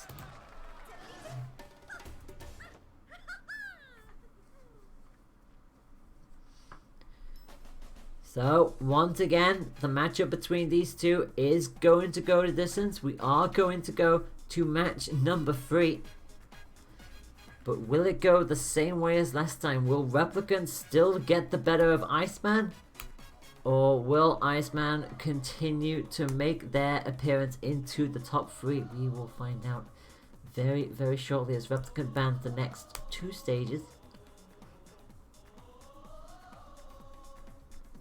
And it's a really good patient play there from Replicant in the end. Just allowing Iceman, well, just sort of like dancing around the tubes. And Iceman wasn't really in a hurry to destroy them. And unfortunately, a character like Lola, it's just an extra little shield to dance around. And especially when you don't really have the proper curved utility for it. It's you almost feel like you're just consistently playing around them until you can finally break them down. And as a result, Iceman realized that this Ditto is just not working out. They are going to switch it on up. We are going to see Ribbon Girl coming out for Iceman.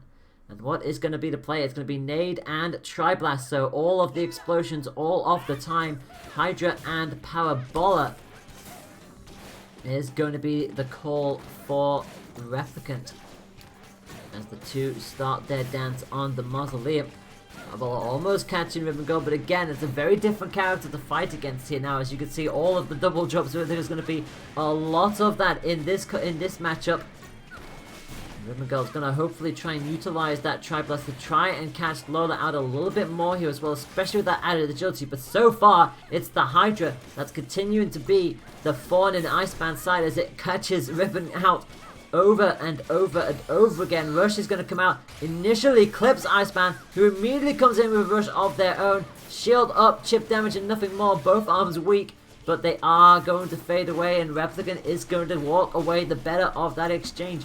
Arm weak again on the left hand side, and it does break, and now the arm on the right hand side is on breaking point. Iceman just flinging all of the pressure at them, but they're so far not able to convert any of it into real price, into actual damage to assist them.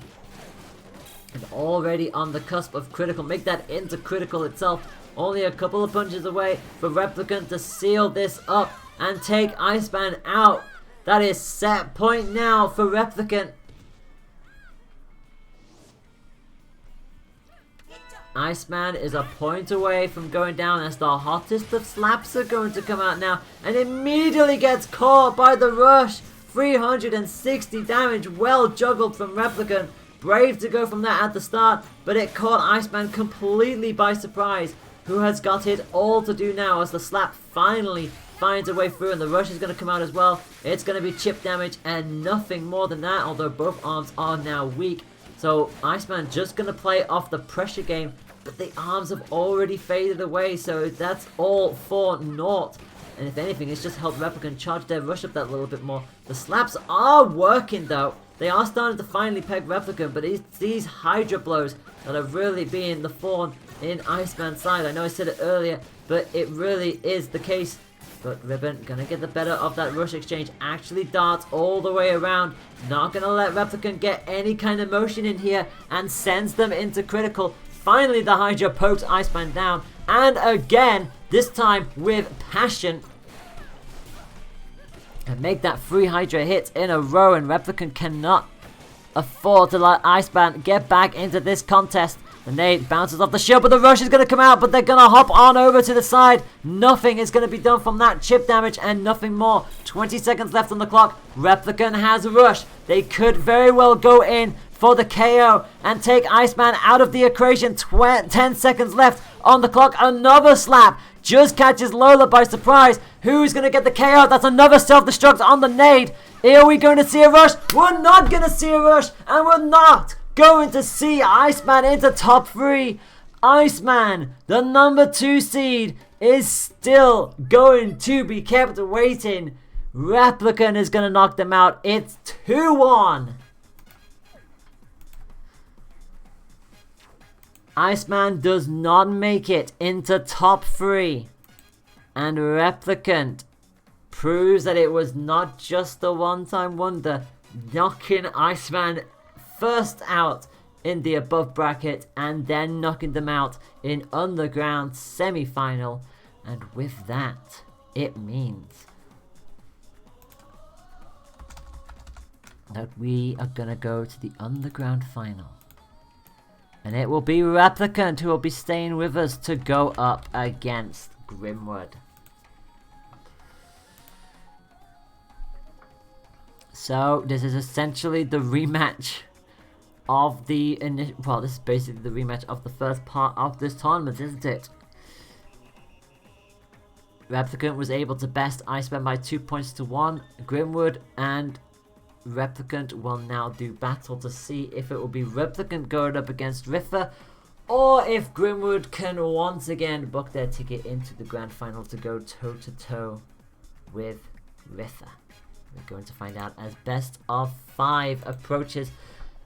Best of 5s from me here on out, my friends.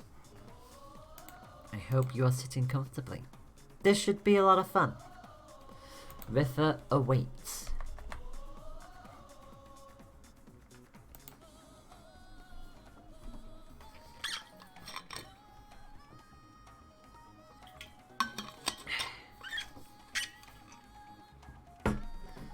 Both of these combatants are looking to try and inch closer to their own milestones. Replicant has won this cup 3 times. Grimwood has won it 6. Combined, they are still nowhere near Riffer's total. But this is everything to play for here, to try and go for that cup, to try and stop Riffer's reign. It's going to be Lola on the left of your screens, Kid Cobra on the right for Grimwood, and away we go. And Clapback is going to be the answer for Grimwood immediately. Clapback and Popper gonna go up against Replicants, Cracker, and Birchuck. So they both immediately start repelling, and obviously that is Clapback's main feature. It's not just there as a shield, it literally does exactly what it says on the tin. Any arm that hits it will just immediately repel straight back into their opponent's face, and that can also be activated to just go forward like any normal arm as well. So definitely going to be some very interesting plays coming out from Grimwood, but it's Replicant so far with the better of the pushes so far. Obviously the height that Lola can get from her bounces means that if Replicant can just throw an arm up that's above the shield, it will just completely take it away from Grimwood, who immediately is going to fall foul of 285 damage from that rush. And else they do manage to get a little popper hit of their own away. It's nothing compared to what Replicant is able to do, who start off on the right foot. Again, the Cracker just bounces right off of that Clapback, but they're not going to let it ruin them too much, as Grimwood is going to stick with the Popper and the Clapback, and Replica just waddles in front of it, just been like, look, I'm not scared of this thing. You really think I'm going to be scared of this thing? I'm absolutely fine. I'm a walking shield anyway. Gets caught a little bit at the tail end of it, but it's only 50 damage. They'll certainly not mind it too much, as again, the Birchuck and the Cracker between them just consistently floating around and just robbing Kid Cobra of their abilities. Obviously, they got a little bit of a bigger punch. They also slide around very quickly. But the shield is up once again, and nothing is going to be taken for granted here. Replicant getting caught by the Clapback, and actually caught napping a little bit there. Gets caught by the grabber as well, but finally does fling straight back down in with the Cracker. Pops Cobra straight down. And again, another hit gets through before the Clapback can even get into contention. But again, Rush is coming up, 300 damage. And Grimwood begins to start walling Lola in the corner, but immediately gets thwarted. Replicant fights straight on out of it, both in critical condition. With 30 seconds left on the clock, and again, you just see the Birchuck just bouncing right back towards Replicant. It just gives you that extra little thing to dodge. And 175 on the grab. And Grimwood is going to put themselves right back into contention for the first point of the set. Straight into the action, and it started before the screen had even loaded. The grab is going to come out from Lola. It gives them the start that they absolutely needed. Clapback remains intact. They're going to wait for the shield to drop, but they're going to get caught. They went for the rush. Cobra slipped out onto the side and then just walled on in with the Clapback, and it completely took it away from them. Let's see if Grimwood can make the use of this. They can indeed. 175 on that grab. Cobra does a little bit more damage with the grabs anyway. The Clapback makes it a little bit extra as well. And another big time grab sends Replicant into the corner and also has Rush available. And they're going to go with this. Will this be a KO? Not quite. Replicant at least shields the second half of that attack, but they are one hit away from going down. The arm weak on the left hand side is not going to help their cause in the slightest. The Cracker does finally find a way through. Replicant does have Rush available. They tried to go for it, but the Birchuck hits them instead. The ambition was there. You saw what they had in mind, but it's going to be Grimwood who is going to smoothly sail on through with the Kid Cobra. I tried to say the hottest of Cobra, then I said Kid Cobra. That was weird. You could blame Malieve for that. Malieve is to blame for that tagline. And Grimwood will lead this set by 1 point in L.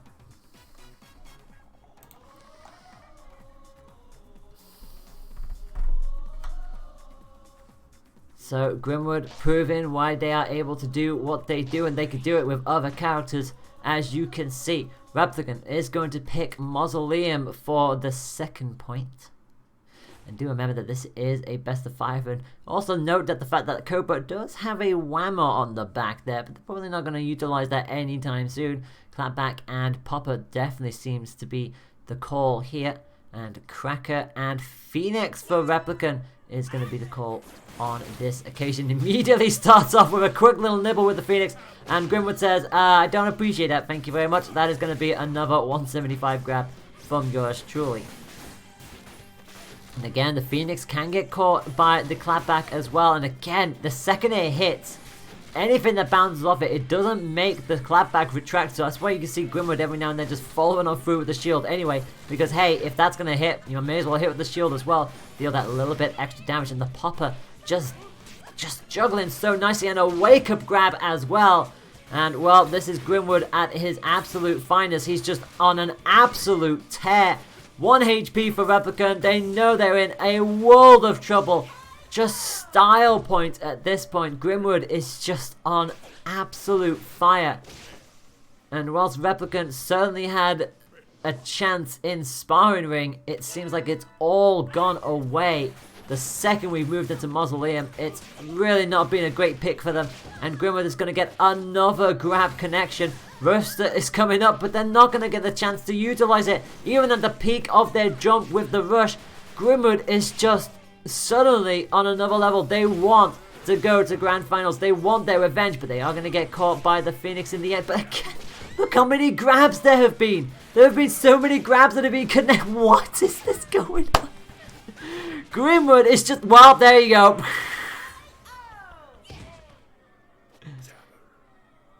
Oh my goodness. Wake up, grab, sleep, repeat. Pretty much exactly that. That was... Goodness gracious me. Welcome to Suplex City. Occupation Replicant. And they are absolutely getting destroyed there. Wow. So...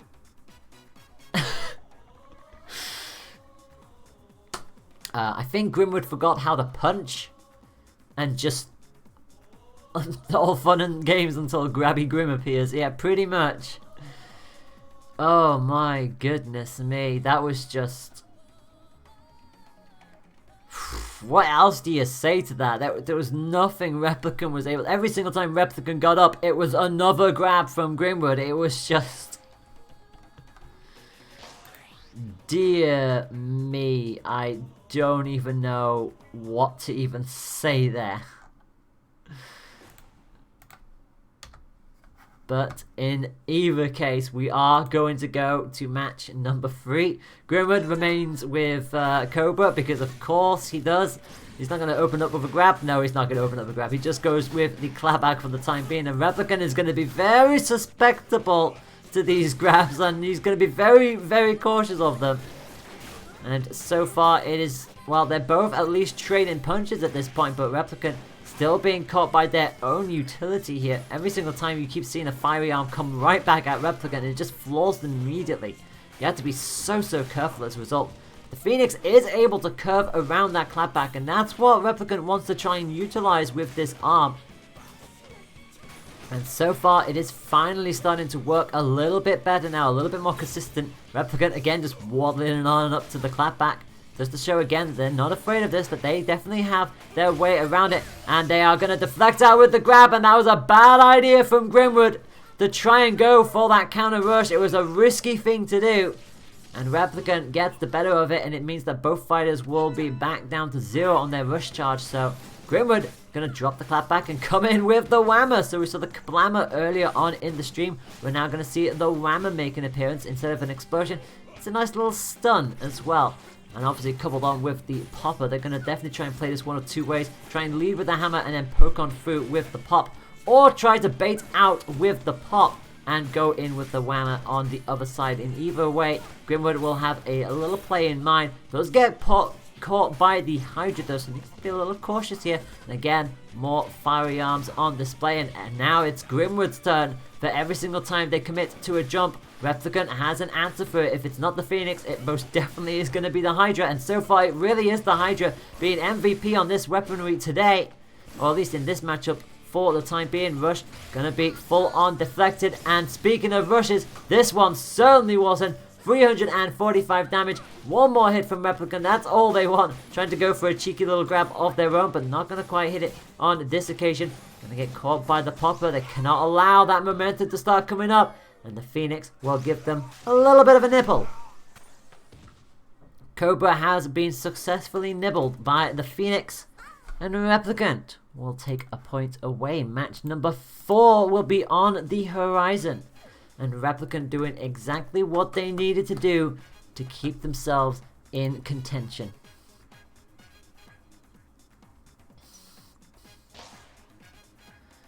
So,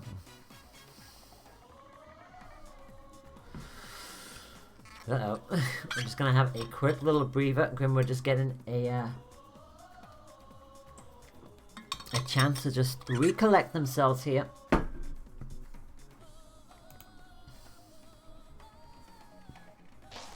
They are already 2-1 up.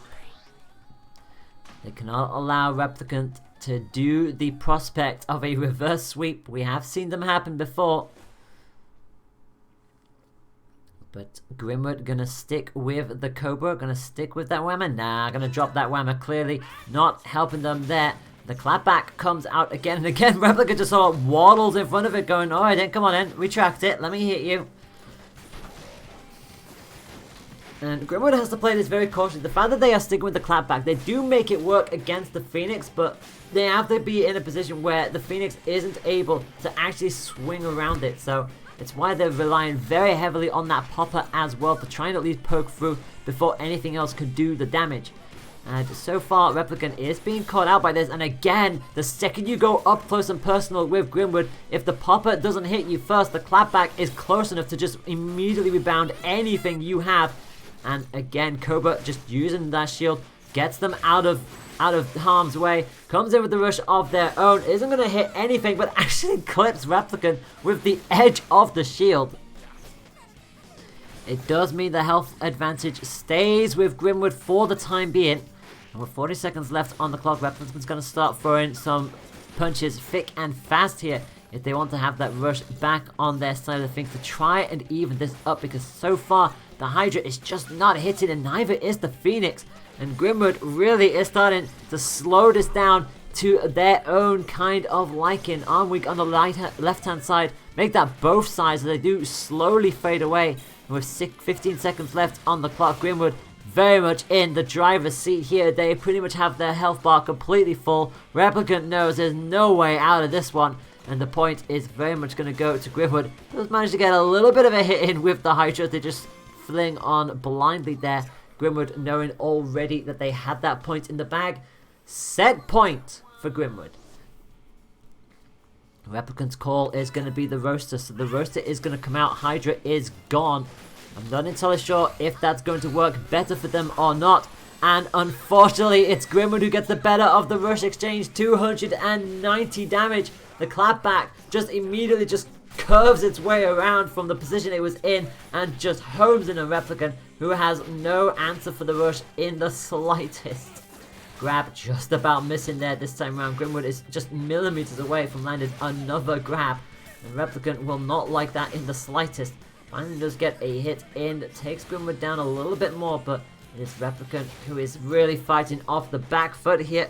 Grimwood hops away from the central platform. Roaster comes in, but it's not going to hit anything. Like I said, this and the nade are unguided arms, so it's all manual aim all of the time.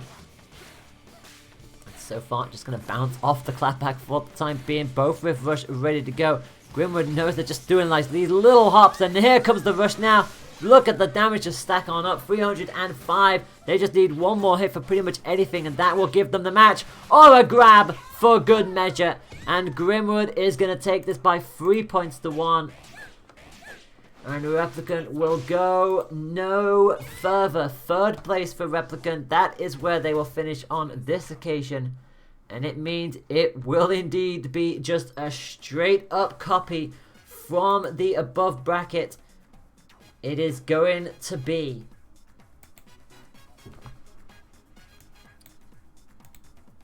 Grimwood to take on Rither in the grand final.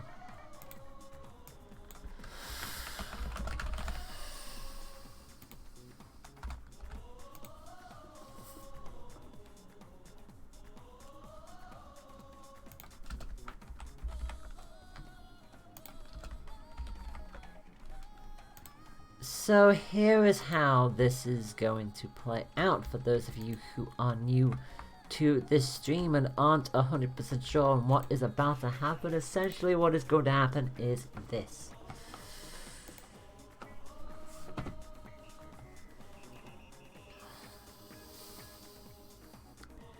The grand final is up. It is a rematch between Riffa and Grimwood from Winners Final. If Riffa wins the initial set, then that is it. Riffa will retain their title for the will retain their title. They'll have held the crown, the cup, for 4 events in a row, which will tie the record, which is held by both Iceman and Yada. Yada doing it first, Iceman second. If Grimwood wins the initial best of 5 set, we go again. Because Riffa has not conceded a set yet in this stream today. And it will be a grand final reset if it goes that far. It is as simple as that. Best of 5 still from here on out. Both of our fighters are ready to go. And I hope you don't like any of the other stages in this competition. I think this might be the first time I've never seen a counter pick be picked at all. It really has been Mausoleum pretty much all of the time here today. So Mausoleum is where we will go. Grimwood on the left hand side of your screen. Riffa on the right hand side of your screen. Coil versus Ninjara. And it's Riffa who takes the first damage of the set. Getting pipped down by the Roasters of Grimwood, and I say Roasters with heavy emphasis on the plural side of things. 3 Roasters pretty much for Grimwood, since they will charge up and give them that little extra punchy glove. Riffa immediately gets docked by that Tri-Blast and Ice Dragon. I guess Grimwood is going with the incentive of, well, if all of these are unguided arms, one of these will surely hit Riffa whichever way he goes, and currently that thought process is very well holding true. Grimwood has to come in with a slightly different playstyle to try and adapt to what Riffa is able to bring to the table, courtesy of the ever-teleporting Ninjara and that deadly Tri-Blast and Ice Dragon combination that he does possess. And so far, Grimwood does have the health lead. It's still early days, but Riffa is going to try and change that around. But whilst they did get the initial pick, they did not get the rest of it. But the Tri-Blast does finally find a way on through. Grimwood just letting their shield down just a little too long there. And it gives Riffa the chance to come right back into this match. 30 seconds on the clock. Grimwood does have rush. They will swing in with it. And Riffa just quickly waddles on to the side. Not going to try and go for the dashes on that one. Just sidestep waddling was enough for Riffa. But they are going to take a lot of damage. They are in critical here. With 10 seconds left on the clock, Grimwood has a comfortable lead here. And barring anything silly happening, they should take the initial point away. The grab will connect, but it won't be enough damage. And Grimwood will just laugh in Ninjara's face as Coil takes the initial rust. But will they actually take the set point? That remains to be seen. Will it remain with the versus as it just somewhat cleaves through Riffa there, but doesn't quite do the damage that Grimwood was hoping it would do. Riffa does start with the rush. They haven't said that though, so too does Grimwood. So even Stevens here as both trade their respective blows. Riffa not backing down from the Dragon Tri-Blast combination. They are giving Coil as much range as possible. Finally the Dragon does hit. Dragon is not going to connect with the grab. Rush is somewhat going to, only hits the very last punch of it. As Riffa is going to commit to the rush again, but again they hit the initial part with the Tri-Blast, but they can't hit the rest of it. And Grimwood gets away with it. Having said that, the Grimwood is going to suffer a lot of damage anyway.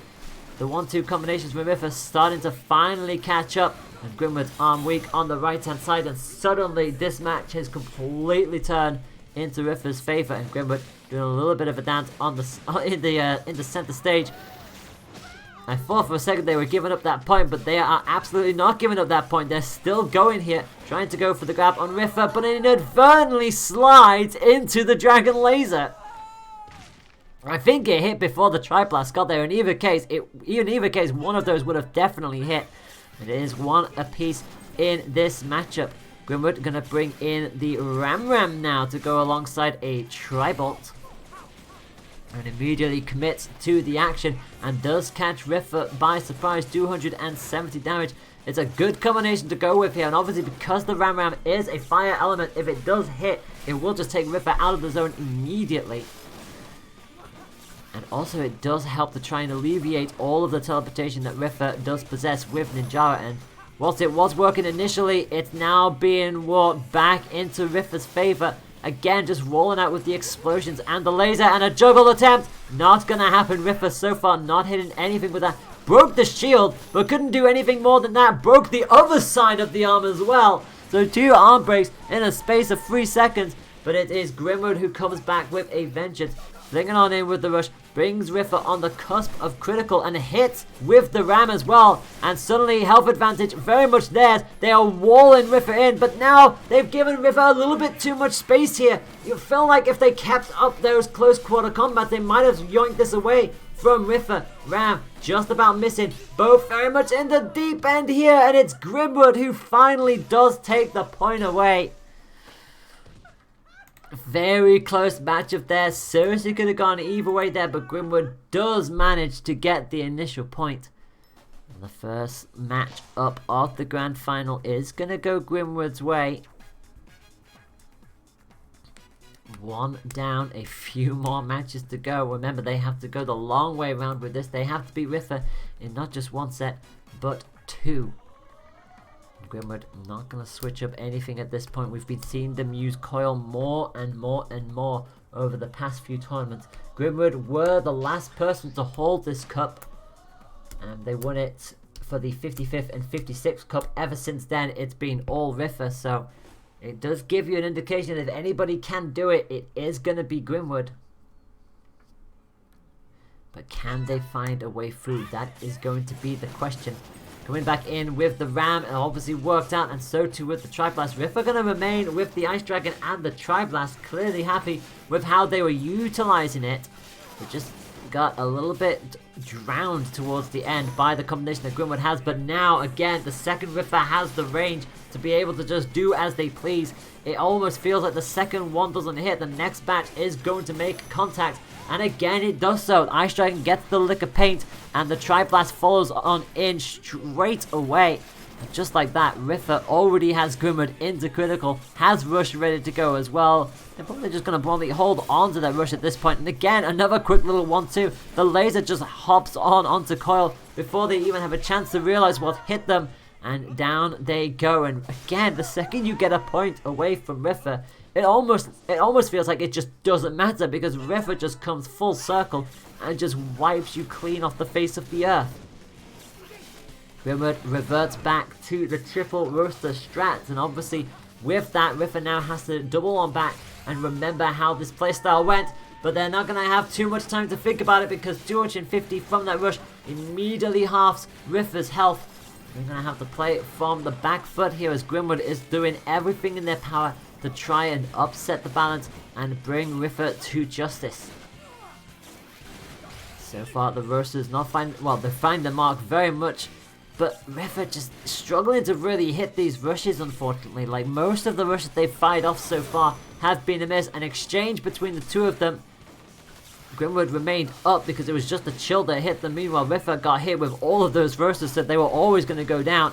And look at the gap here. Riffa just pretty much are a hit away from going down, since the roaster will probably do it. And they're doing everything in their power to remain very much in this fight. Laser just about missing this time around again. When Riffa's shield immediately teleports, because that's just what Ninjara does. That's part of their ability. It's part of their quirks. All of the roasters coming on in. They had to rush there to make sure that they did not get caught. They break the arm on the right hand side, but they can't take advantage of it. But they had to rush, knowing full well that Grimwood was going to hit with those roaster hits. And they've actually managed to bring Grimwood all the way back down into critical here. With 10 seconds left on the clock, it is neck and neck here. And Grimwood has to try and go for this, because if they don't, they're not going to win it. The rush doesn't do any damage whatsoever. Who is going to win this match? I think it will be Grimwood, who has just enough health And Grimwood is going to take us to another point. They're going to switch things up a little bit. The roasters were not working for them despite the fact they won that point. It was just not happening. Riffa just brought that back beautifully. And it is going to be the Ram coming back in with that Tri-Bolt.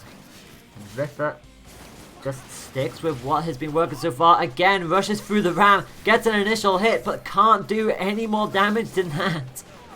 Grimwood has definitely been the more consistent with their rush plays, but Riffa somehow makes it work the hard way around anyway. Another successful read with the Tri-Blast, and here comes the rest of the rush, which is going to miss for Grimwood. Riffa takes no damage whatsoever. Another lick of paint with the Dragon. Grimwood is on the cusp of critical, and Riffa is just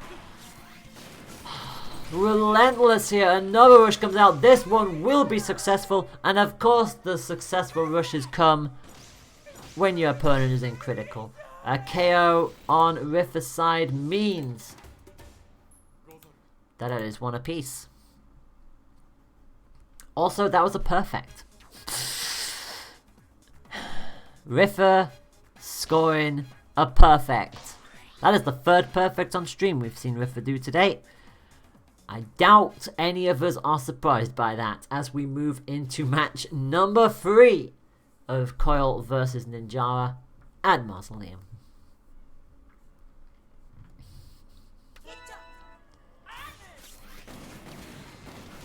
And here we go for our next set. Roaster and Tri-Bolt going to be the combination for Grimwood this time around. Not going to bring in the Ram as the Tri-Blast and Ice Dragon remain. I mean, you know something is going to be up with Riffa if he decides to switch an arm at this point, because it really is a case of if it ain't broke, don't switch it.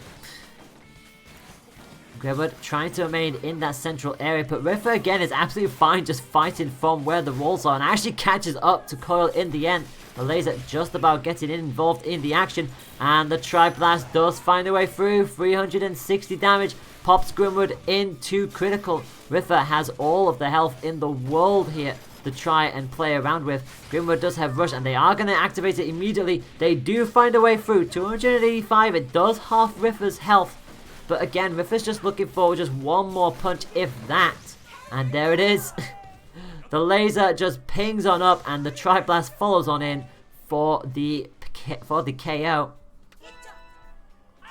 And Riffa can sense a chance to just wrap this up right here. And now another freeze, and Grimwood again drops the shield at the worst possible moment. And Riffa allows the stun to happen, goes for the up close and personal grab, and that played right into Riffa's ball. And that is going to be another rush success for Riffa, as Grimwood watches their health just immediately plummet. They do manage to finally get a roaster hit in. Combined with that chakram, they are going to go for the rush and catch Riffa out. 225, it puts them back on level terms here. And they're actually getting up close and personal here. But again, the Tri-Blast, it's there to make up for what the Dragon can't do in these close quarter combat situations. And again, it just explodes into Coil's face. The second the bolts hit, the explosion follows in, and Riffa is going to win another point. And from 1-0 down, Riffa is just a match away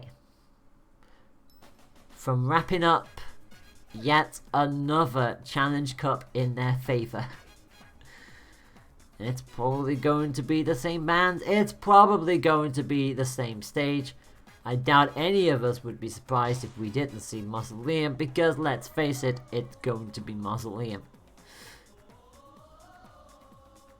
Now,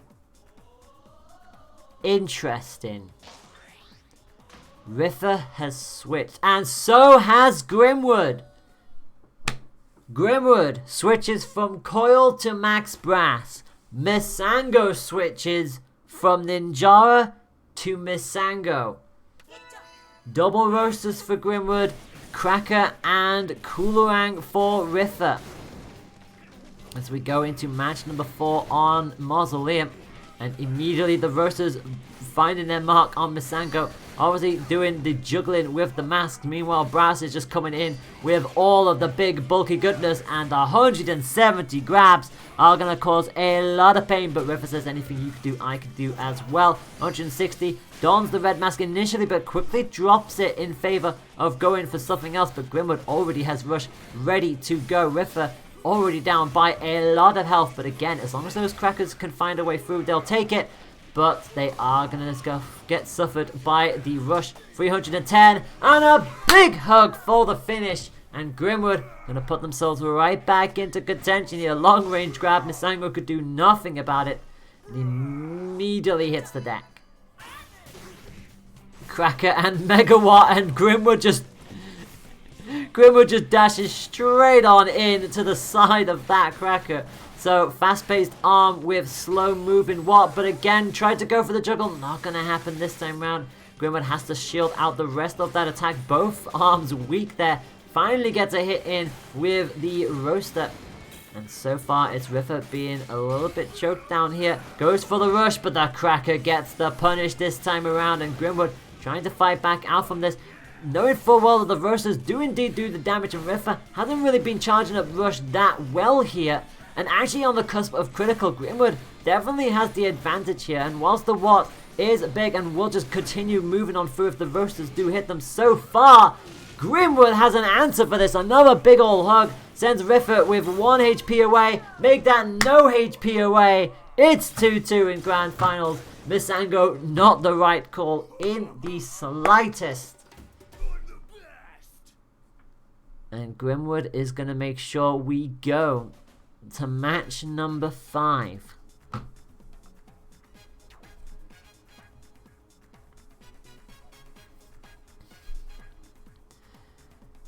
So Grimwood's character switch and playstyle switch definitely worked into their favor. And River switching out to Misango, not so much there. I could definitely see what they were trying to go for. We've seen the light heavy arm combinations work pretty nicely in the past, but on that occasion Grimwood was just able to fling the Roasters out beautifully here.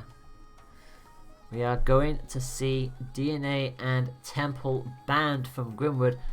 Is this going to be a sign that River is going to switch out? For the first time this stream, we are going to see Buster Beach. All 5 of the starter stages finally do make an appearance. Oh, it took a while, but we finally got that. Is it me that needs to? Uh-oh. Nope, not me. Definitely not me.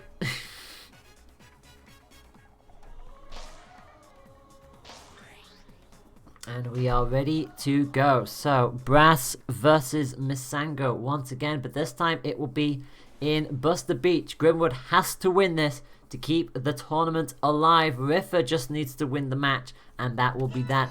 Chiller and Siki is going to be River's call, as the double Roasters on the Muscle Man continue to come flexing on out, and we'll see what can happen here. Oh, and the shield dropped at the worst possible time, and big explosion from the Siki is going to catch Grimwood right off guard there, and immediately forces them into the hot pocket. Not where you want to be, especially against the Siki, which is high risk, high reward, just taken to the extreme. If it self-destructs in your face, you are paralyzed, but if you get the explosion, it will do oh so much damage.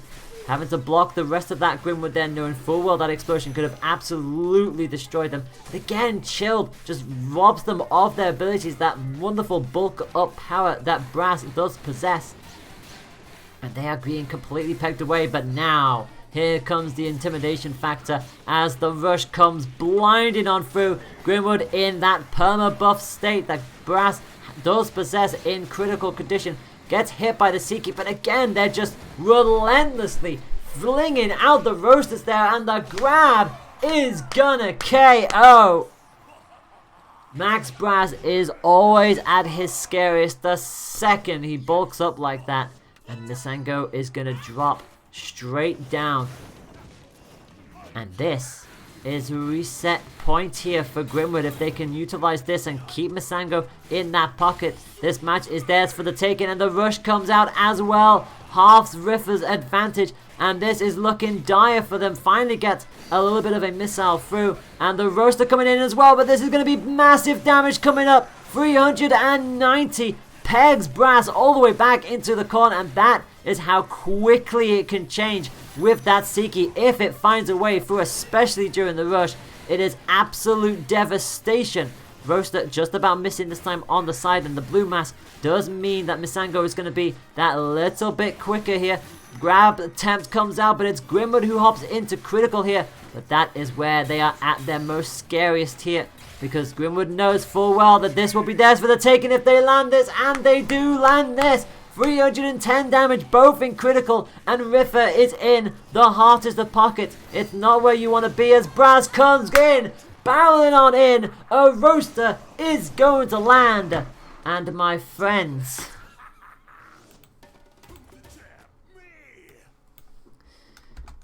bracket reset.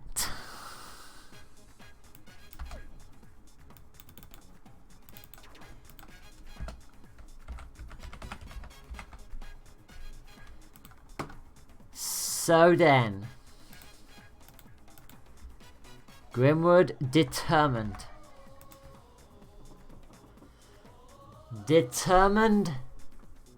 to bring this back, determined to stop Riffer's reign. We are going to start on Buster Beach again, and this time it's going to be Brass versus Misango.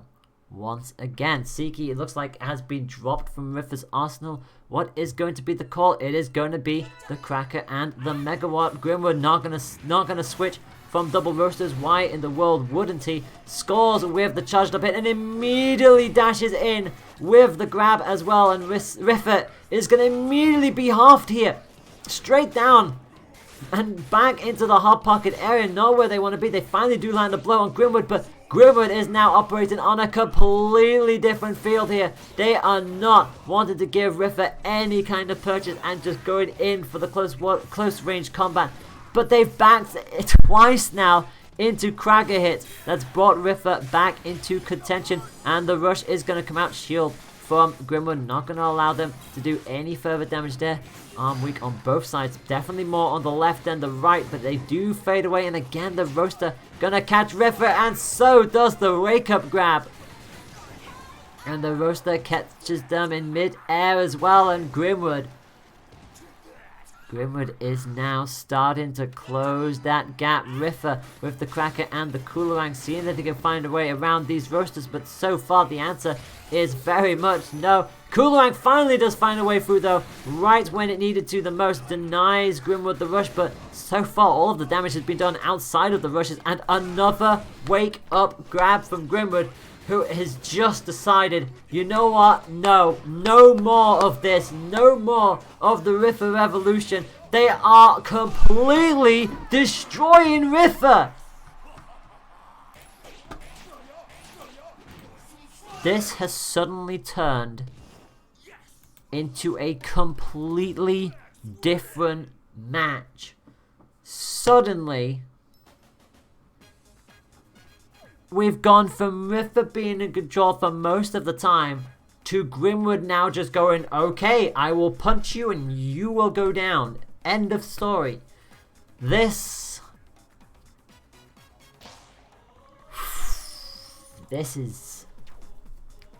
is amazing to see this. Grimwood wants nothing more than to stop Riffer from getting another record in their bags. They want this win. They want to take this away from Riffer. But can they keep this up? Can they find a way through? They're going to bring in the Chakram, knowing full well that Ninjara is coming up, keeping one of the roasters in bay as we go back to Triblast and Ice Dragon, and back to Mausoleum we go. And this is going to be a very different kettle of fish from how they used to fight against Coral. It's all very much grounded now, and so far the Dragon and Triblast are working beautifully. There's a little cheeky hop above one of them, but it's still getting caught more consistently here. The roaster finally does find a way through, but Grimwood is not able to just close the distance on Riffer anymore because the Tri-Blast and the Ice Dragon... Oh, the stun! The Chakram just caught Riffer right when they thought they had that committed, and Grimwood yoinks that away, but is still getting caught out by the Tri-Blast. Rush comes out, but Riffer is just far enough away, comes in with the Tri-Blast, stops them dead in their tracks. Grimwood activates Perma Crit mode, knowing full well that Riffer only needs one more hit here, and the Dragon is going to do exactly that. They do get a roaster hit of their own, but unfortunately, it's going to hand that advantage straight over to Riffer. One roaster and one chiller now is going to be the answer for Grimwood. I'm going to try and find a way of stalling out, slowing down this Ninjara in any way, shape or form, but unfortunately they are still a very bulky character. There's still a massive hitbox at Riffer's disposal, and the Tri-Blast is exploiting it time and time and time again.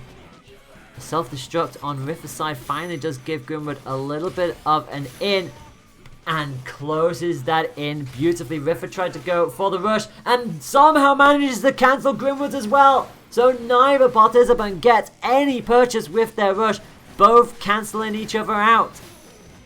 Another chill hit from Riffer sends Grimwood on the cusp of critical. Make that into critical now.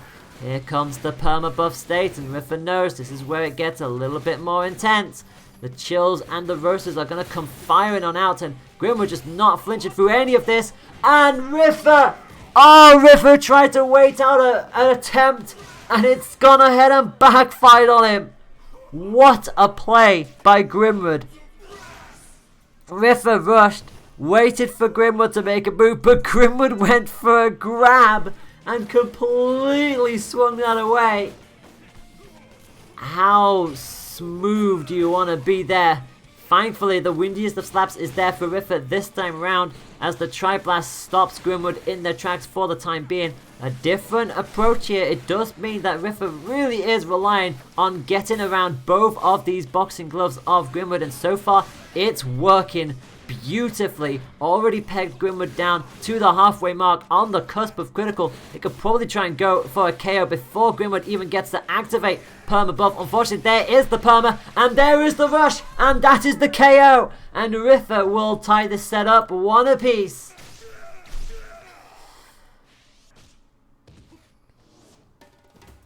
Goodness me. This set is going places I didn't think it would be going to, showing why these are both some of the best players in this competition, in this community, and especially in the European scene of this game.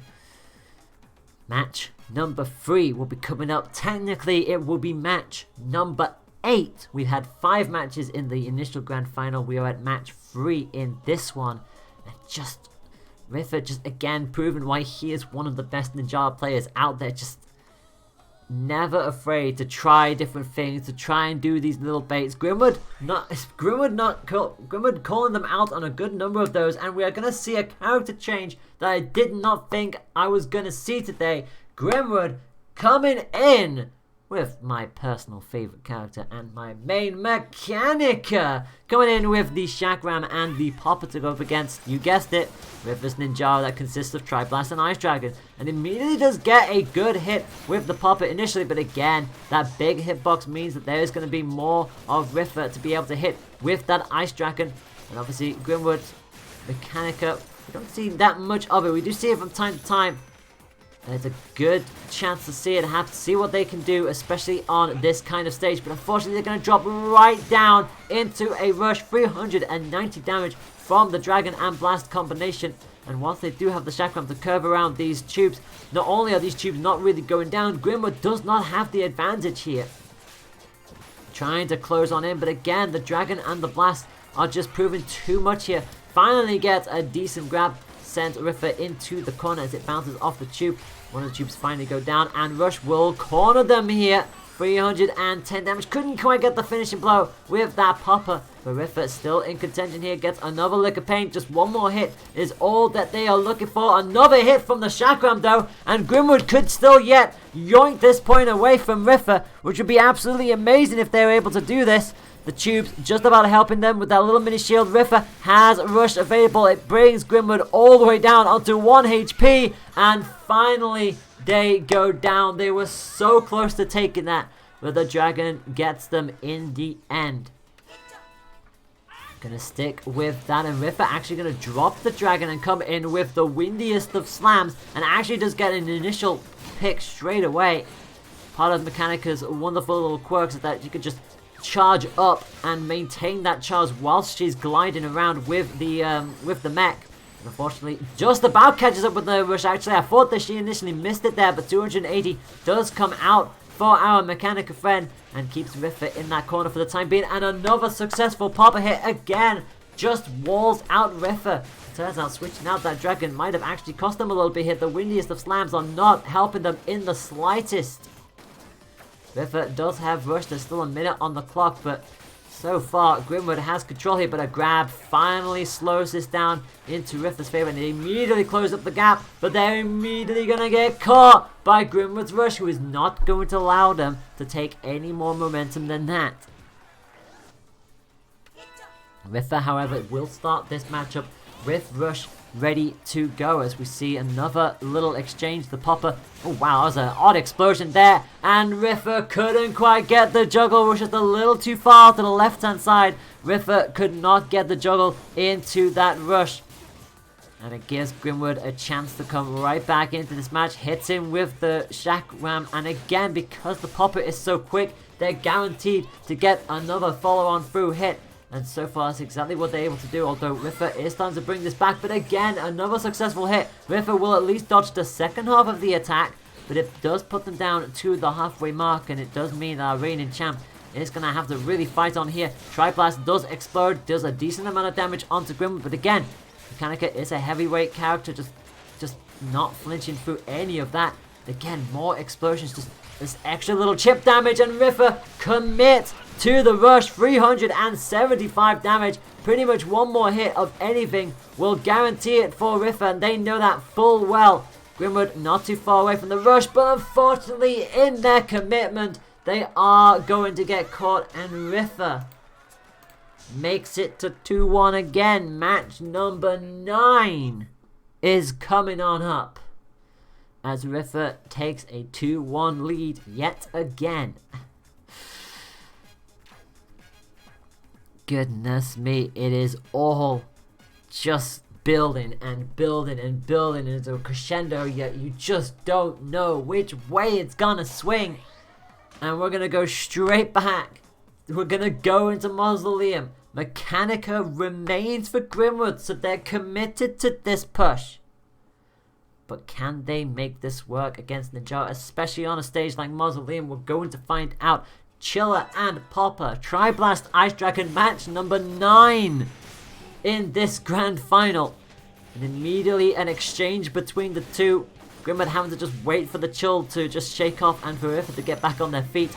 And this time around, it is Grimwood who gets the worst of that exchange. Riffa again begins to do their usual traditional Ninjara skipping around shenanigans. Another Triblast, but the dragon just missing on this occasion. And it's just Grimwood just praying that they can land one of these hits every now and then, because the second the laser comes on through, it's 390 damage. It does so much damage during the rush, and Grimwood knows it, and they're gonna drop down. And this, after all of this, is championship point for Riffa. And Grimwood is going to commit to a very, very unique strategy. Double poppers. So they're just going to hope that anything hits before Riffa can get a chance to say anything else. 290 damage does catch them with the initial rush, so they have to hope that the popper, or at least one of them, hits before the dragon can start doing its thing. Rush going for Riffa, breaks the arm on the left hand side, pegs Grimwood down into the halfway mark. Riffa also passed the halfway mark, so Grimwood really coming at this swinging here. They know full well they just have to commit to this. They've got nothing else to lose. They have Rush ready to go. They actually forced a self-destruct from Riffa. The Ice Dragon does peg Grimwood, and the trampoline is out. The trampoline is out, and Grimwood dashed right into the dragon. That's the last thing they wanted to do. The Rush is going to come out, but it's not going to catch Riffa. Just teleports clean around it, and Riffa is going to get the win after 9 matches in this grand final. Riffa is going to once again win the Challenge Cup. It is a 16th Challenge Cup. Records continue to be broken by Riffa. Once again, just edging on out with every single win. And not only that, they now tie the record for 4 Challenge Cup wins in a row. They are the 3rd person to do that. The previous 2 before them were Iceman and Yatta. Yatta being the first one to do so. And goodness me, Riffa continues to make history. Grimwood will finish 2nd place for the 9th time, and the Replicant will finish 3rd for the 6th time. That is your top 3 of this competition. Iceman not making it into top 3 this time round, but 4th is still a very good showing for him. But again, the wait for another top 3, for another win at the very least for Iceman continues to go on. But with that being said, it is once again Riffa at the top step of the podium. Will anyone be able to best them? You'll have to find out next time round in the 61st entry of the Challenge Cup, whenever that will be. You have all been amazing from start to finish. Hopefully you all had fun. Wherever you were as a fighter, a spectator, it's been great to have you here. I have been Tamashi Kanjo, and this girl will be signing off with the usual things to remind you all that if you are not already doing so, please remember to follow at European_arms on Twitter. We've got our YouTube channel, which is at EU Arms Competitive. We are live here on Twitch if you want to see the shenanigans go down here at EU_arms. And if you would like to join in Discord, whether to just have some general chit chat, get advice on the game, or even find a way of starting your competitive journey into this game, view the description down below. You know we'll all be happy to see you on here. And, you know, the more people that we get to hype up this game, the better it can be in the grand scheme of things. But until then, you have all been amazing. Keep an eye out for notifications going forward. I do believe there will be some special shenanigans coming up soon. But until then, take care of yourselves, stay fighting fit, and stay fighting fresh. Take care, my friends.